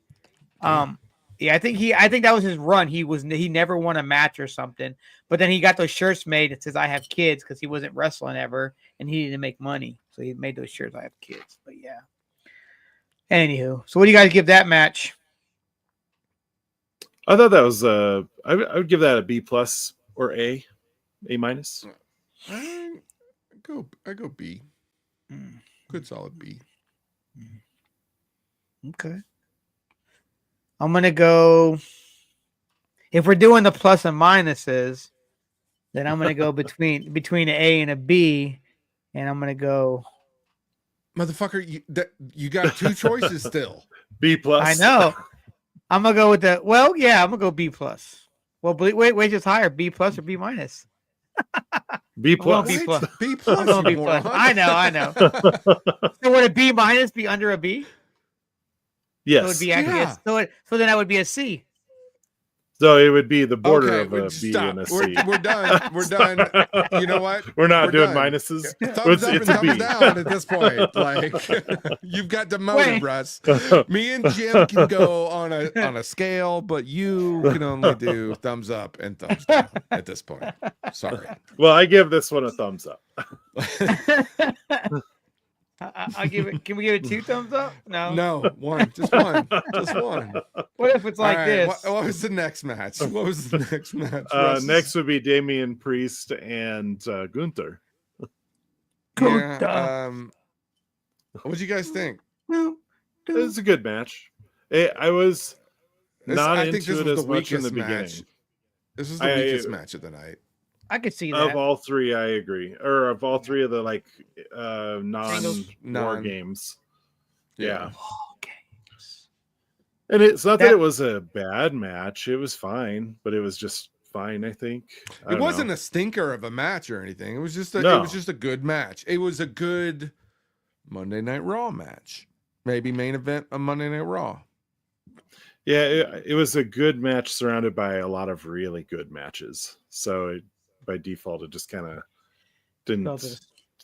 didn't have as much going for it. Gunther, did he get his smile back? I don't know. Did he smile at all? Is his confidence back? I think so. Oh yeah, I feel like he beat the street match. Yeah. No, I feel like this match built and was much better in the last half. Like the first half, I was just sort of like, I don't know if it's just because I'd seen so much other good stuff. But I feel like it kind of reeled me back in towards the end. Well, so I can tell you when Gunther got his smile back. The moment when he fucking took out Finn Balor. Yeah. That's when we thought that was a mess up because Damian Priest fell off the top turnbuckle onto the mats outside the ring, and then all of a sudden Finn shows up, and then we're like, but then you're like, well, if Finn shows up, that obviously was how it was supposed to have been. But yeah, when he took out Finn, that was cool. Yeah, but that's when he got his smile back because he's like, I don't need no interference. Remember, he told Kaiser to stay in the shadows and that he wanted to do it clean because he needed to get his smile back. He lost his smile to Cody. Ludwig would not have been able to come out because he just got his ass whooped. He would have been able to come out. He had welts to deal with. Yeah. I did like when Damian Priest got Gunther in that submission move, the same one that the Undertaker does, Hell's Gate or whatever it's called, Hell's Gate or whatever it's called. That was pretty cool. Yeah. Obviously, you can see the influence of the Undertaker and Razor Ramon sometimes when Damian wrestles. Got him up. Yeah, he had that. He had the Scott Hall blood on his outfit that night. Yes. Yeah. I thought Bad Bunny was about to come out. No Bad Bunny. No Bad Bunny. He did have the Bad Bunny shirt on during the pre-show though. He did, yeah. Yeah, it was like Bad Bunny. He wore it to the ring like a couple weeks ago. Yeah, did he? That might have been when it was probably filmed, that segment, you know. There you go. Yeah. But yeah, it was an okay Gunther match. Gunther retains. Yeah. Good. Yeah, because Jay Uso is going to take it. Uso. Welcome to the Speaking Uso of- Penitentiary. Speaking of War Games. All right. Thoughts going into the match. Who were we were thinking we might have some surprises. The Rock. Well, yeah. Yeah, we had a list of surprises. We thought, like Russ said, Rock, Brock Lesnar. Brock Lesnar, possibly Seth Rollins. Yeah, Seth Rollins. Which I haven't Got seen anything none with of him that. even being at SummerSlam. Like you didn't see, or not, sorry, Survivor Series. You didn't see him like doing promos or anything. So that was interesting. Seth Rollins was probably the main one because of the feud that he has, the issues he has with Reigns and with Punk. Mhm. Really thought that would be the thing. Of course, we all think Lesnar just because of the whole Paul Heyman situation, but I don't know if we'll ever see. It's a possibility you may never see Brock Lesnar in WWE again. I think Sure. I think that's true. Yeah. You know, do you think he would go to AEW? I don't think I he don't needs think to. so. I don't think No, he needs to. I think You think? I it's think gonna it, sometimes be- you go over there, you might. I think going over there either can help you or hurt you because you can tarnish yourself by going over there and then, But I don't know. That's just me. But if you back to come that. back after you leave, You're a fucking legend. legend. So all right, so that we get the match. Who were the first? So we got two in? introductions. We get introductions, and we start with the Tongans, right? Well, the whole Bloodline 2.0 came out together. They came out together. Oh, that's right. They came out together. They came out as a Unified unified front. team. Yeah, Yeah. they're not Big Bronson Reed And- wearing his fucking unitard. It looked tight inside that cage. There was a lot of guys in there. Stinky. And then Tama Tonga was just climbing the cage like Super Mario. I don't know what was happening. He's Yeah, a he- good guy, man. Tama Tonga. He's back on a it. meme. Yeah, that is good. But Now, then you Tonga got. And then Lowe's we gotta were- be memorable because he's not. Him and Yeah, Solo he's gotta can figure hang out his and be thing. boring. Yeah. And then we were a little surprised by the face team or the Bloodline OG Bloodline. Because we were trying to predict the order. release. Yeah. Yeah. It was not what we expected. Jimmy was first. No, Sammy was Um, first. Sammy was first. Sammy, Then Jimmy. Jimmy, then Punk. Well, we thought it was going to be Jay, because we thought Punk and Roman were going to have the issue who's going to come out first, but it was Punk, and then after Punk it was Roman, which kind of threw me the fuck off. But then at the end of the day, you get Jay to come out and he yeeted all over the place through the crowd. I mean, Through the crowd loves the yeet. Yeah, like yeah. it's Yeetville. It's pretty cool when it happens. Like when the whole crowd's into it. It's, I'm sure he gets it's goosebumps amazing. every fucking night to go, especially when you walk down that crowd and everyone's just doing it. And that's probably that feeling you can never experience it. I guess He came And out second at the Royal Rumble, right? When we were there, Jim. Yeah, Yes, because it was they both It was came both out. Usos. Yeah, Yeah. He was second, and Jimmy was third. Who was the first one? Jimmy out? was first. Oh, I thought Jimmy right? was first. Oh, was it Jimmy? Yeah, Okay. it's Jimmy. Who was the first one Jimmy, out though? Then Jay. Who I was don't the first remember. one out? You don't. Yeah. Yeah, but that was a little bit of a surprise. He almost, says Jay's probably more over than the other two. Maybe, I don't know. He's the number one merchandise seller, right? Yeah. He is. He is the number one merchandise seller. Yeah. For a while now. It's been a while. Give him that belt in January 6th. Insurrection. So Jay and This is Tama where are Triple H is listening. He's like, I don't know about that, guys. So come on. I'm with most of your ideas. The insurrection name. It's like it's a little. If it would have gone the other way, I would have been okay. But at this point, I just can't. I can't do it. Sorry. I get it. Yeah. So let's see. It was Jimmy and who else? And Tomatonga. No, Jay and Or no. Tomatonga. Yeah. Jay. No, Jay. Jay and Tomatonga. Yeah. Yeah. Sorry. Because Jay went straight into the cage because he Yep. climbed up to the top and was eating from the top. Yep. He yeeted all over the crowd. But Tomatonga had left his mark and his scent. Yeah. He was peeing on the All fence, over. basically. Yeah. I know. He marked his territory. So they do and their then- thing. Go ahead. Well, Tomatonga was kind of kicking Jay's butt there for a little bit, which was a Yeah. little bit surprising. I expected Jay to maybe come in a little hotter, but Well, he was tired because he was tired because of the fight the night before on SmackDown Mhm. that was taped a week before. He was still tired Right, from that right, main right. event Yes. match. He's still Yeah. tired. Yep. Yeah. Yes. And And then then- remember Bronson Reed came Bronson in next. Reed. Yeah, which it was like Bronson Reed and Tomatonga against Jay there for a little bit. Just Yep. smashing him up. Yeah. Bronson And- Reed is so impressive, man. He is an impressive Mhm. dude, man. He is. So after that, who came out? Sammy, right? Mhm. Sammy, yeah.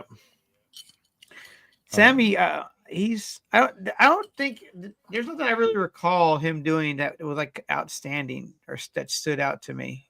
Really, a couple haluva Well, kicks he- in the corner, but Yeah. Him and Jimmy did a couple things, okay. and then They did. they celebrated. And when they were celebrating, Jay was laying down, but he was participating in the high fives. But he's supposed to be knocked out. Yeah. If, there's a clip of him going like participating with those two when he's supposed to be knocked out. That's funny. Yeah, I mean, it was good to have Sammy as an Uso. Mhm. Well, he's an honorary. He is. They grew up with He's him. a- I know. Yeah. Well, I'm saying like the the him and KO stuff was cool, but Sammy really didn't have a place. He took the IC belt off of Gunther, but he was just kind of laying like a dead fish there for a little bit after the Braun Breaker stuff. So it's nice that he's an Uso again, a good Usis. Yeah. Usi. I love when he first said when he brought out the Usi part that one time, man. And you see Roman like trying not to laugh like when he brought that out. It was Yeah. he's like, and I think even Solo had to cover his mouth at one point Yep. too. But that was good though. Getting And he kept a straight face the whole time he was talking about it. That was pretty Mhm. The next week he had Usi He's signs. professional. He's professional. And then so after that, Tonga Loa came out. Is that right? Yeah, And then Jimmy. No, didn't Jacob come out third? Oh, you're yeah, right. because yeah. We thought because it was that's what gonna we be- thought. Yeah. Yeah. Yep.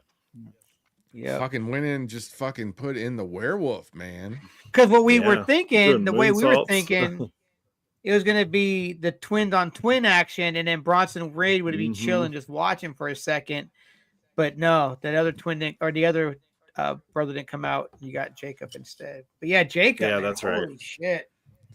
And Jacob and Bronson were kind of going at it there for a little bit. They were. Oh, so get They this were real really quick. wrecking 'em. At the beginning, when it went black, it's because CM Punk him and Bronson Reed were going back and forth.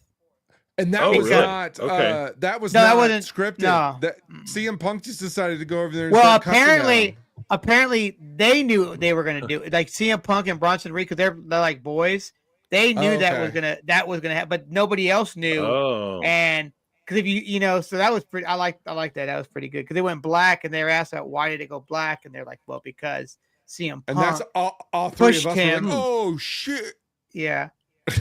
I think I 'Cause said, we thought it was our feed. yeah. Yeah. Well, there was that, and then it also glitched another time, and we're like, what the fuck? But I Yeah. was like, I think it's because they cussed. I literally said the word. I think they cussed. But Well, you're 12. Yeah. He said a bad Well, word. I wonder if Okay. they'll be able to swear on on Netflix, right? Netflix. Maybe. Yeah. They'll Oh, be yeah. able to. They're not Yeah. going to always do it, but They're not recommending that they do it. It's kind of like when you expect it all the time, it's like, okay, but it's not that big of a deal anymore. Yeah. Like when they do it, it's like every once in a while you hear Jacob Fatu said, "Oh, you got fucked," or whatever. He's like, "What's that shit?" But are they going to be mic'd up now on Netflix? Are we going to get like mic'd, Oh, I did see we got the ear speaking of cam. mic'd up, at the end of the match, when CM Punk was walking out, there was something said. We can talk about that later, but they intentionally turned the mic, the ring mic up so you could hear that, and then turned it down because other people couldn't be heard. So interesting that you brought up that like in-ring mic thing. They're already fucking mic'd, dude. They can hear everything that that they're said. They're not mic'd with packs like on a football field, but there's they've mics got everywhere. fucking there's mics everywhere. The ring is fucking mic'd. That there's amplifiers under the ring. So anyway. So let's see. Go back to the match. The Tongaloa went in, and then there was the moment or right before that, there was the moment where CM Punk and Roman were like he was stopping CM Punk from going out, right? And was that before Jimmy? Yeah, then Jimmy. Yeah. So he made Jimmy go out. Yeah. And then they stood awkwardly in the cage together. Right. Which is now a meme, and people are putting them everywhere, which I really like. The elevator is my favorite so far. Yeah. Yeah, that's a good one. When Punk was trying to go out, he sent Sammy out instead. And then then the next one, they both were standing in the back of the cage, and then Roman walks up, steps up, Punk pushes him to the side, and then Punk goes out there. Yeah. And then Punk hesitates to go in the ring, starts staring back like oh shit, did I just fuck up? Do I got to go back and let him go? But he keeps staring at Roman, and then he looks under the ring and he brings out his trusty toolbox. But you didn't bust anybody open with intro. You skipped Jimmy though. Jimmy was before Sammy. We said Sammy went out first, but it was Jimmy that went out before Sammy. Oh, so we as a collective forgot Jimmy. Yeah. Sorry. Yeah. Okay. All right. Yes. All right. Back to the toolbox. That was the Drew McIntyre toolbox. Yeah. He didn't bust anybody open like that. That was but he was toolbox. That must have been. I mean, that was a heavy toolbox, I'm sure, but he was pretty strong the way he was beating the hell out of everybody. Hold on, can we go back to the fucking Bronson Reed getting chairs thrown at him? Or who was getting the chairs thrown at him? It was Bronson, right? Oh, was that Sammy? Was that? Yeah, but I don't remember. Sammy throwing him at Bronson, right? And he was just deflecting them because he's magical. Fuck? He's a kaiju. Yeah, I guess. Jesus. Thing I just thought, I was just like, there's because they brought in like 5 fucking chairs and 2 fucking tables, and we're having Thanksgiving dinner. I like when Solo comes to the ring and he goes to bring in the table, and then the gates shut on him, and he's trying to get it open again, and then, anyway, everybody gets in the ring, gate gets locked. Well, Solo locks Roman out. Yeah, that's right. He locked him out, and and then Roman gets to the gate. He's like yanking on it, like, "Hey, you got the key? You got the key?" Like, why would they have the key if Solo's the one who locked it? So then he's climbing the ring, and Tamatonga is like scaling up to it. Then everyone's trying to get up to him. Yeah. Roman finally gets in and starts Superman and punching everybody because everybody else in his little crew is laid out this time. And he gets up and he just looks around and he lends a hand to everybody and picks everybody up, walks past Punk and was like, psh, and then he gets the rest of the guys up. So yeah, I was like, okay, are they gonna have a little spat here, or are they gonna be men and work it out? So how far? Where did Bronson and go up on the top? When did he do that? It was probably when did 3/4 Paul Heyman in. come in, by the way? When CM Punk and Roman were about to mouth off, and they were like, "Oh no!" It was right before War Games started because he comes up and he's like, "This is War Games!" Like to CM Punk and Roman outside, and then they rang the bell. So I guess they had to wait for Paul Heyman to come out and say War Games. But yeah, they were about to go back. I and thought forth. he came out a little later for some reason. Was that a little later? It could have been. I might have had it wrong. Yeah, I thought he kind of came out like, when they were starting to kind of like get in each other's face a little bit. Was that when Paul he Heyman, was that when he didn't pick him up off the ground during that it time? was shortly after that. Shortly Okay. after that. That's when Paul came out after that. Okay. And then Bronson Reed probably went up to the top, maybe about 3/4 of the way through the match. I didn't think he was going all the way up. From the top. I did not think he was going when up. You do that? What happens when you do that? You hurt yourself. You get a tidal wave. Tsunami wave. Yeah. So I just thought he was going to go to the top turnbuckle and then jump off, but then he looks up and I'm like, I wonder if he was planning on doing that, or at the last minute he's like, fuck it, everybody else is going up to the top. I'm going up top. And then at least experience it, right? Yeah, he experienced a shattered ankle. So, it looks bad. Was that when he did it? Right then, right? Yeah. Yeah, you see it. It just it was It was obviously it's a camera phone footage, but it's pretty gnarly. Did they take him out right then? Well, no, he just kind of stayed in the corner. Yeah, and then they at the end when it was all over, when the gates lifting up, he's walking over, and then he stops. But see, Jacob got injured as well. Mm-hmm. Who was on? So when Jimmy was up on the top, because Jimmy was like, "Fuck it, I'm going to the top too," and Jacob's laying there. I think Jim and I both said it. Jacob was off the table a little bit. He wasn't centered, so I was like, "Man, this is going to back." In my head, I was like, "It's going to backfire somewhere," but it did not. But that's when Jimmy broke his toe. Mm-hmm. He broke his toe. So poor Jim. Yeah, I mean, it's just a toe. He can come back to. He'll be there to wrestle still. But the only thing you can do about that is just tape it to the next one. Yeah, did they even say what toe? Was it his pinky toe? If it's his pinky toe, it's not that big of a deal, right? Is that even really a toe? Yeah, but if your big toe's gone, that's a big deal. Mm-hmm. That is a big deal because it's a big toe. Mm-hmm. But when did Jacob get hurt?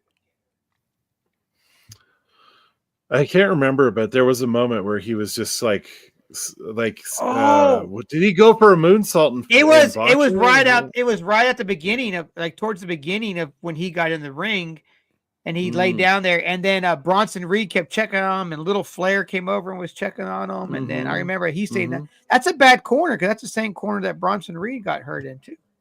Let me stay out of that corner. Who was the sponsor of that corner?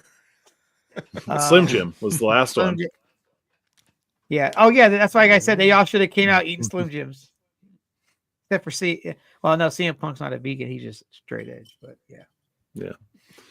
So, did you get to a point where they all get to do their finishing moves, which is kind of like the grand finale, right? Because you called it. You were like, is this going to be like the women's? Women did it. Yeah. The women did it. But the women did it so much better, I think.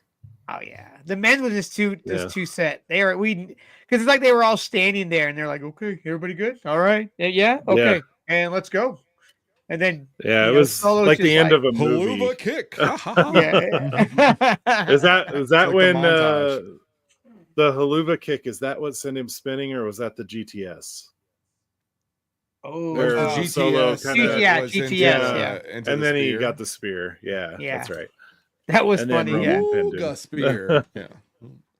Which, And obviously the spear, it was very Solo was very animated when he got the right before he got the spear. Yeah. It was almost too animated. Well, he was going to sleep. Yeah. It was true. That's true. He was. It was kind of like when you get hit in a cartoon and the birds are around your head. That was Solo going around. Yeah. Makes sense. But yeah, they all got that match. I mean, the match was good, not as memorable to me as much as the women's match was. It was still good though. Oh yeah, it was great. I mean, it would be number 2 on the card for me. Same. And that was a 40. Go ahead.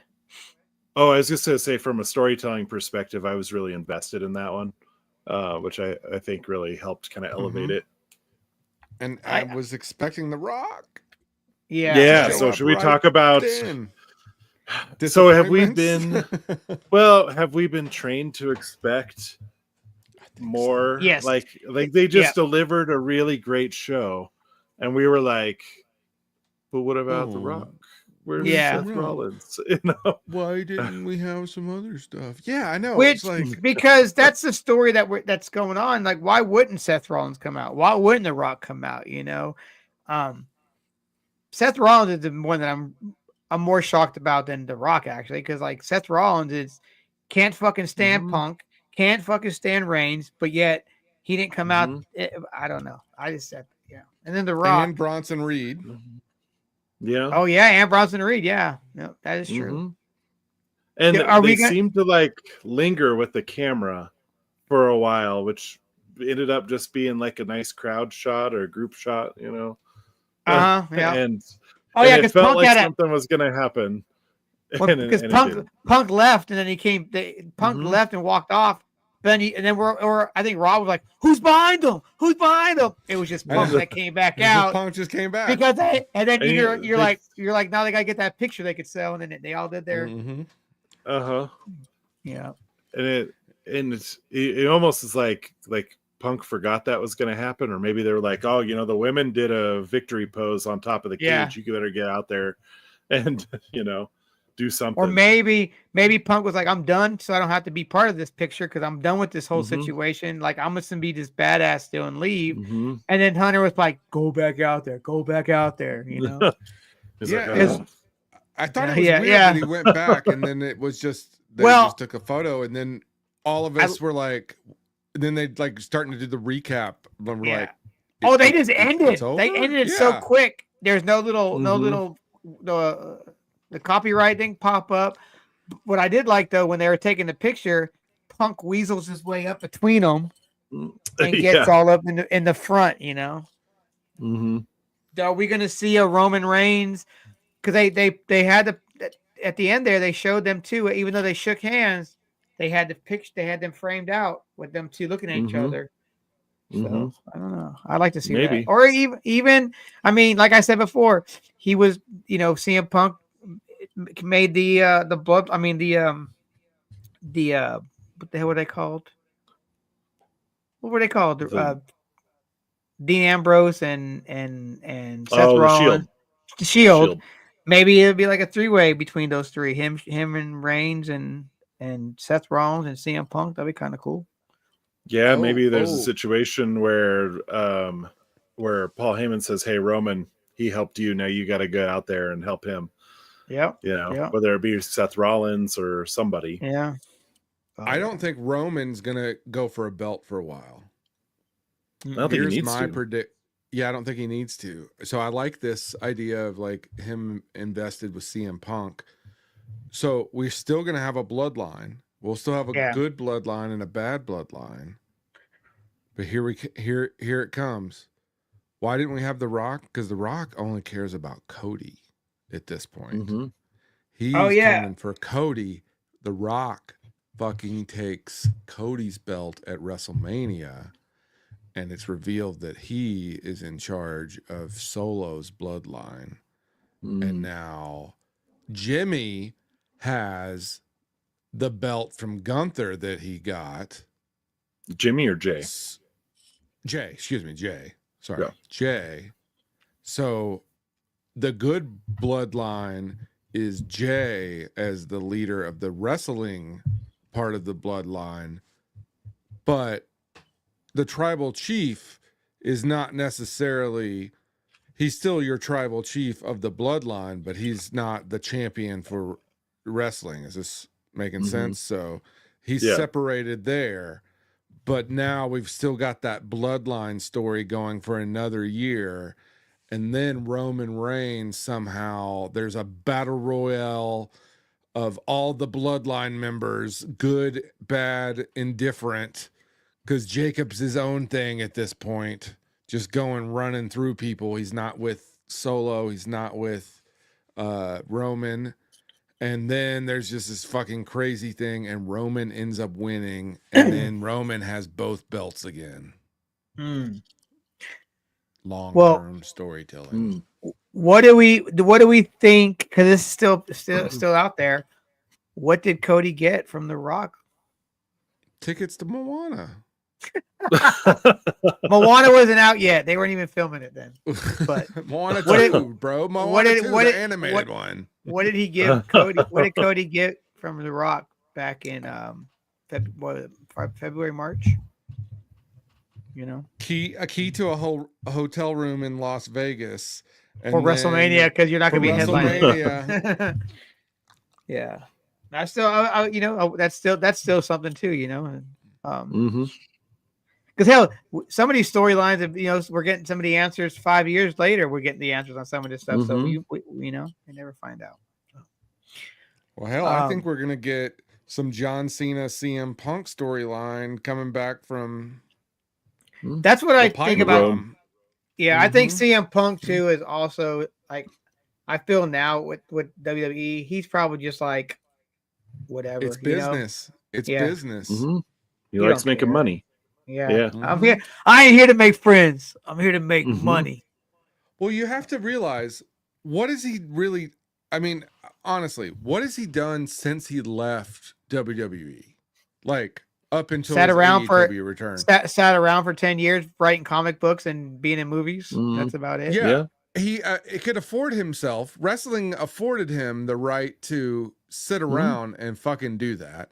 His wife also, I don't know when she left, much later, but she's out now. Yeah, but she's doing really well with her career, so she's making she's a good breadwinner because I think she does a lot of comic books. She writes a lot of movies, a lot of stories and books and shit. Yeah, I'm just saying that like he understands wrestling is for him. And so when he went to AEW, basically he was fucking around with himself 10 years prior. And that's why he hated AEW. But AEW was, if AEW was around when he left WWE, he would have fit right in. It would have been perfect for him at that time, I think. With all the antics and everything. But now I think he's set home for 10 years or whatever, and decided that, all right, let me go back to wrestling. He did the Heels TV show. That's what gave him that spark. He didn't, he was like, fuck, I want to get back in the ring. So he went back to AEW, and then that didn't work out. And then a year ago, he fucking came back to Survivor Series. And now he's what? Number 3 guy at the company? Yeah, I mean, you figure that probably. You figure that man was gone for 10 years at the most.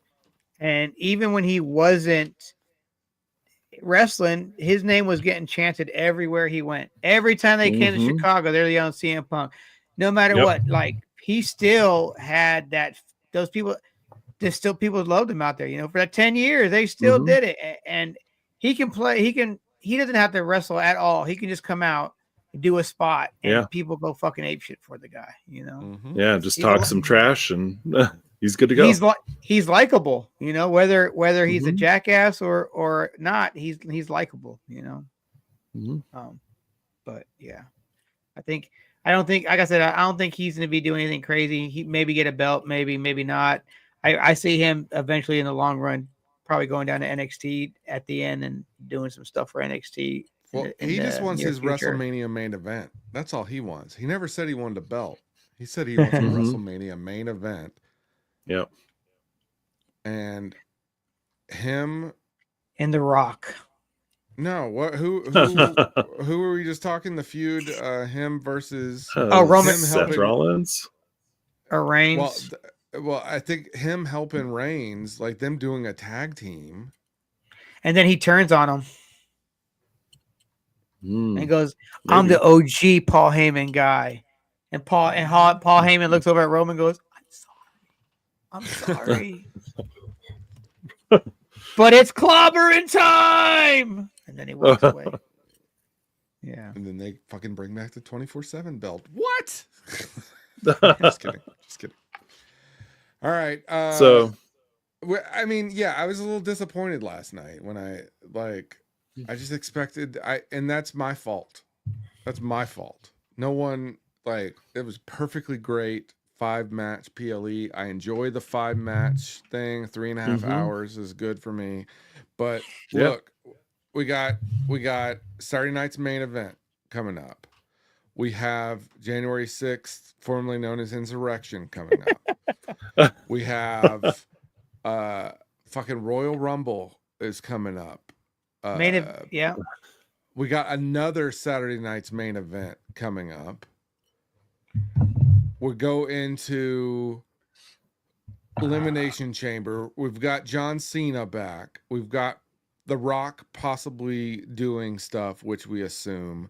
We're on Netflix. I mean, the road to WrestleMania is fucking stacked. Mm-hmm. And we're gonna have all those new women's belts. Yeah. Yeah, and then we've got SummerSlam is going to 2 nights. Yeah, I don't know. I don't think it needs to be 2 nights. Well, you got 27 women's belts to defend, Russ. I'm fine with it being 2 nights, but it's probably going to be two PLEs. It's not going to be like a 5-hour thing. It'll be 2-3 hour. Oh yeah, it'll be like WrestleMania. Yeah. Which I enjoy WrestleMania. I don't know. Yeah. Wish we had I don't think they need to Just have the kidding. Hall of Fame the same night as SmackDown. Yeah, I think. Oh right, yeah. I think this is the time. Put it on Netflix on a Wednesday night from the fucking sphere, dude. Because Bray Wyatt is probably going to get in it, right? Hope so. Think about doing all that Russ fucking Fiend. Yeah, he had a PP.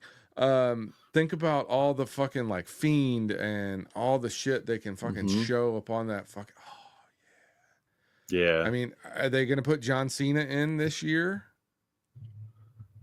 While he's still active? Is he not already in? No. Oh, okay. Yeah. Gonna put The Rock in while he's The Rock's not already in? I don't think so. Oh, okay. For some reason I thought they were already. No, the only active wrestler that I think is still actually on it is Rey Mysterio. Okay. Paul Heyman. If you want to. Well, not he's a wrestler. He's not a but... wrestler. He's not a wrestler. Right. Yeah. So yeah, Paul Heyman just got it. Mm-hmm. And then he fucking disappeared after he got thrown through a fucking table. We just got him back. It feels so good to have. Yeah. I'm glad he's back. Have the wise man. Yeah, I wonder how fast they'll jump into whatever the deal is going to be. I wonder if they'll hang on to that for a little while and then with all of CM a sudden Punk? it comes with CM Punk. I wonder how long they'll hang on to. I think it's going to be CM Punk is going to get into a feud with fucking Seth Rollins. Seth is turning heel. Seth's going to turn heel on CM Punk. But somehow maybe Seth Rollins aligns with fucking Bronson Reed, and Bronson Reed is still aligned with the fucking bloodline. And then so Seth is now kind of aligned with the bloodline. So that's when CM Punk and Roman join forces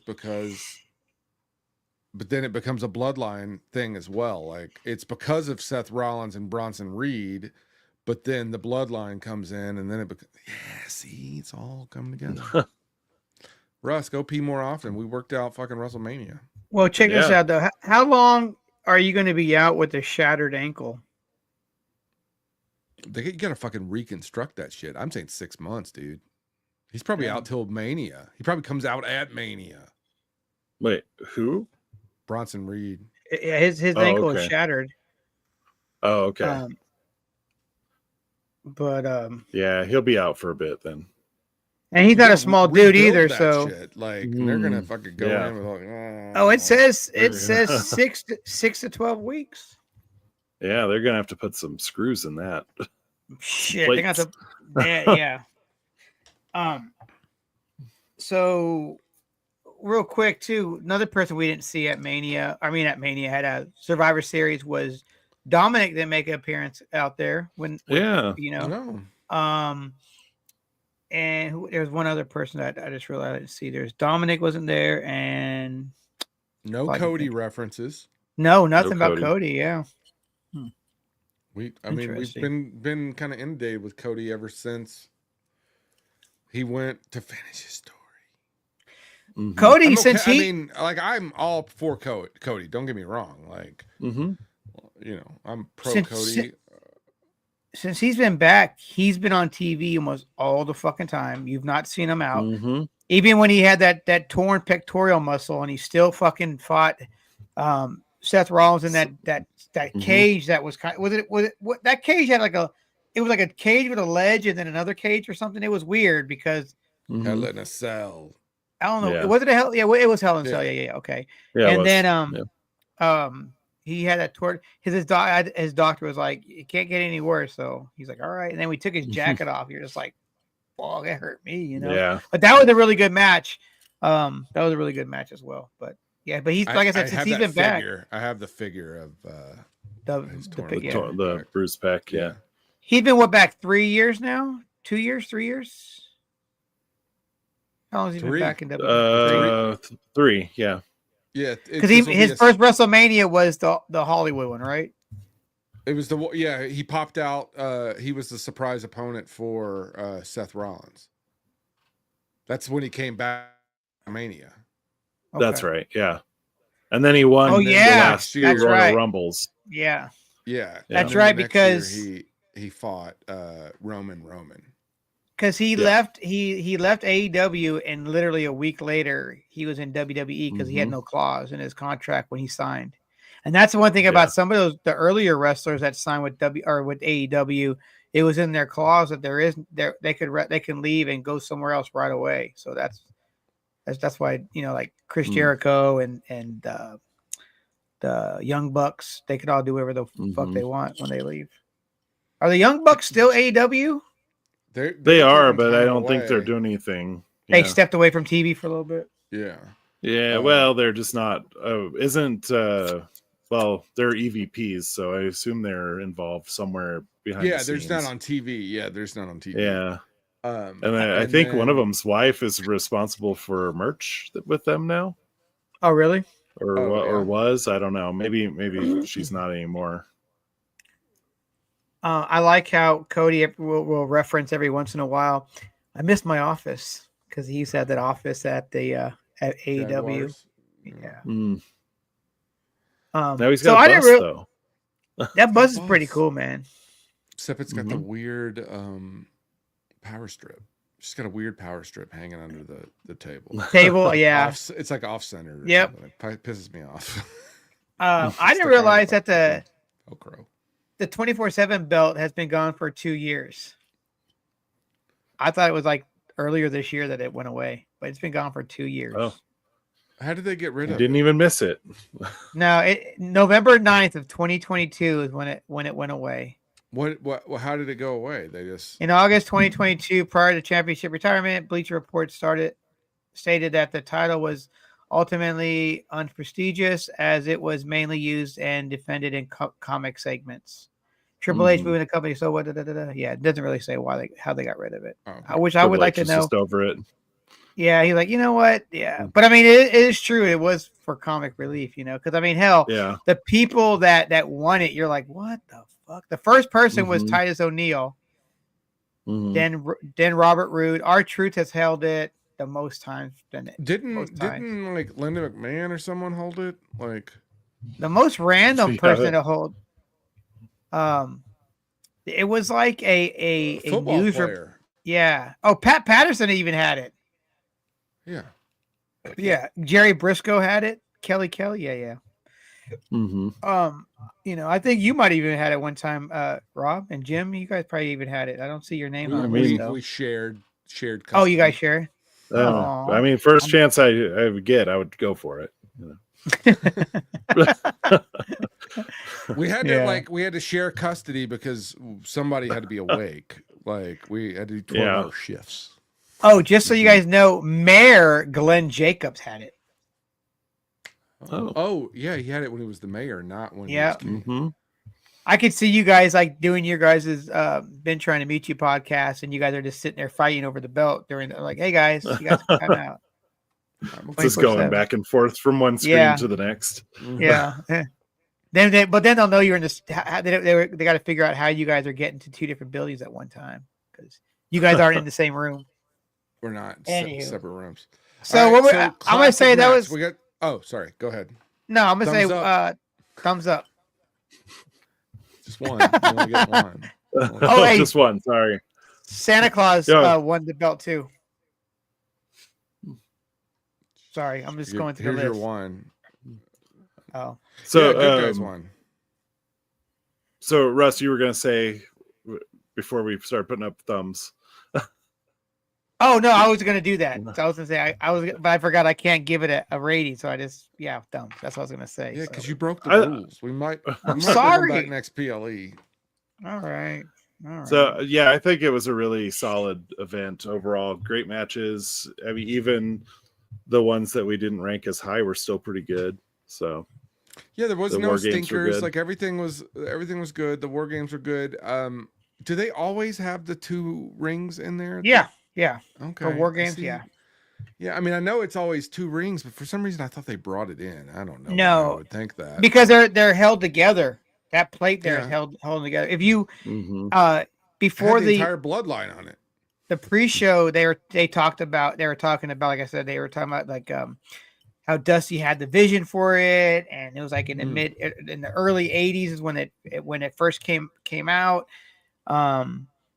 And then of course they're like, oh, and then Cody, this is he's never been in one, and it's just Dad's vision, and he's able to fight in his dad's vision, and But that was last year. He wasn't even there this year. They didn't even mention him. That's the only mention he got was on the fucking pre-show. Yep. Fuck Cody. Yep. Whoa! Damn, how do you really feel about Cody, Rob? No, I really like him. Oh, I was wearing a Cody Rhodes t-shirt all yesterday. I just was sad that he wasn't part of War Games. He didn't make an appearance. Cody. Okay. All right, we got to talk about a classic match. Exactly, yeah. It was kind of a short match. It was a short It match. was short. It was. It was enjoyable, though. I thought it was good. I think the best part about that match is that, like, you could tell it was 2 professionals. Rock definitely let Hogan run the show. And apparently, like, Rocky Johnson came up to his dad at WrestleMania, or came up to his kid at WrestleMania and said, I've worked with this dude. Let him run. Like, follow his lead. Oh, yeah. Yeah. So all so the stuff just in case people aren't familiar, we didn't say exactly what the match is. So what WrestleMania was this? 18? 18. No, it was 18. 18. Yeah. Okay.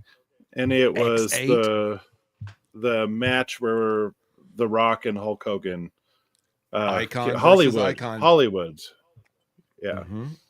Icon versus Icon. It was the poster match, but it was not the main event. It was actually the third match back. And it was in Canada, wasn't it? Second match or whatever. Yeah, it was in Canada.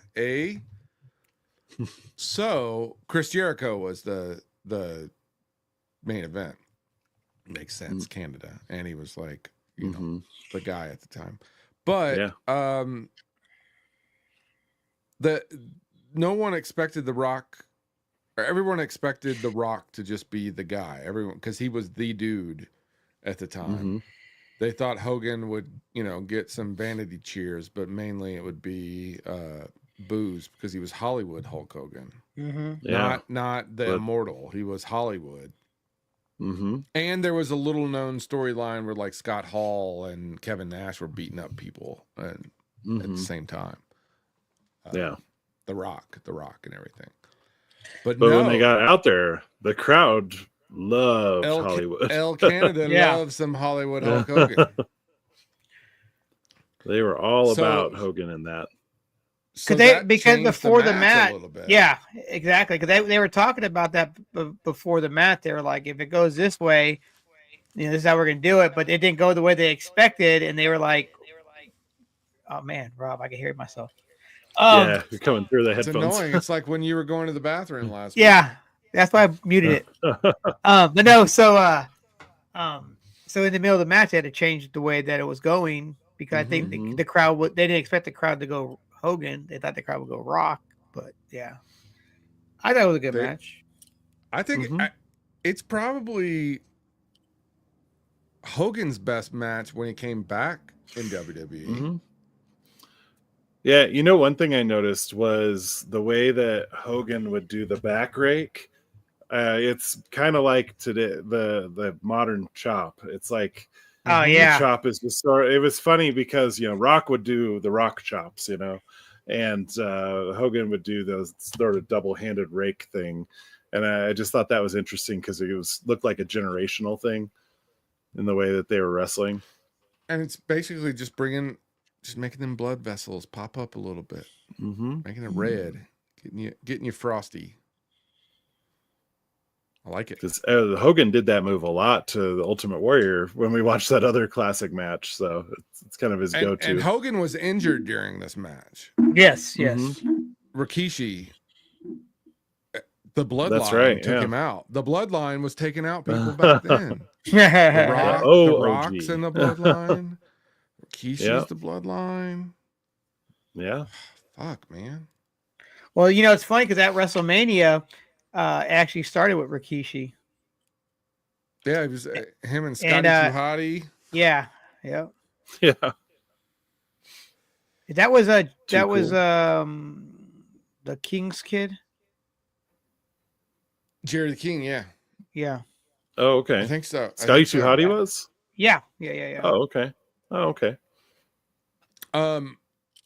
Yeah, I enjoyed this match. I enjoyed it because I wanted to sunset The Rock and I wanted to give him something better than because you know what? His first run, besides Andre the Giant. Oh, we do need to talk about Jerry the King Lawler and all his it was Jerry and JR, right? Like the commentating was great. JR with the checks left and right. When you hear the two of them together, it definitely kind of takes you back because they were just such a great team. Jerry's he's still alive, but he had some health issues recently. JR had some as well. So they're a great team. The King came out recently at an AEW event. Oh, he did. He had his he had his normal colored goatee and hair. He wasn't all dyed up and stuff, Oh, really? Yeah. Okay. But he had what? Did he have a heart attack again? Or I think something? so. Yeah. Or a stroke, right? Stroke. Maybe Stroke, we should get Jeff Jarrett to officially retire him. I've had Jerry the King Lawler's barbecue. It's really good. Oh yeah. Where's it at? In Memphis. Okay. So when I used to go for NPDs there for work, they would always have it catered. Or no, the campus, they would have it catered, but then campus was next to a park. And so they would have food trucks, and it always had Jerry the King Lawler's barbecue. So I would give me a sandwich. Now I'm hungry. So going back to the classic match, there were a lot of really powerful looking clotheslines. Did the Hogan get out of a rock bottom? Like he was almost about to get one. He was about to, yeah. I think so. Yeah. Yeah, it was a good match. It was a good match. I enjoyed. I think that was the highlight of that WrestleMania for sure. What else happened in that one? In that Mania? Yeah. What else is on the card there? Triple threat. It was like a triple threat for You had the Rikishi, Scotty 2 Hottie, and Albert defeated Mr. Perfect, Lance Storm, and Test.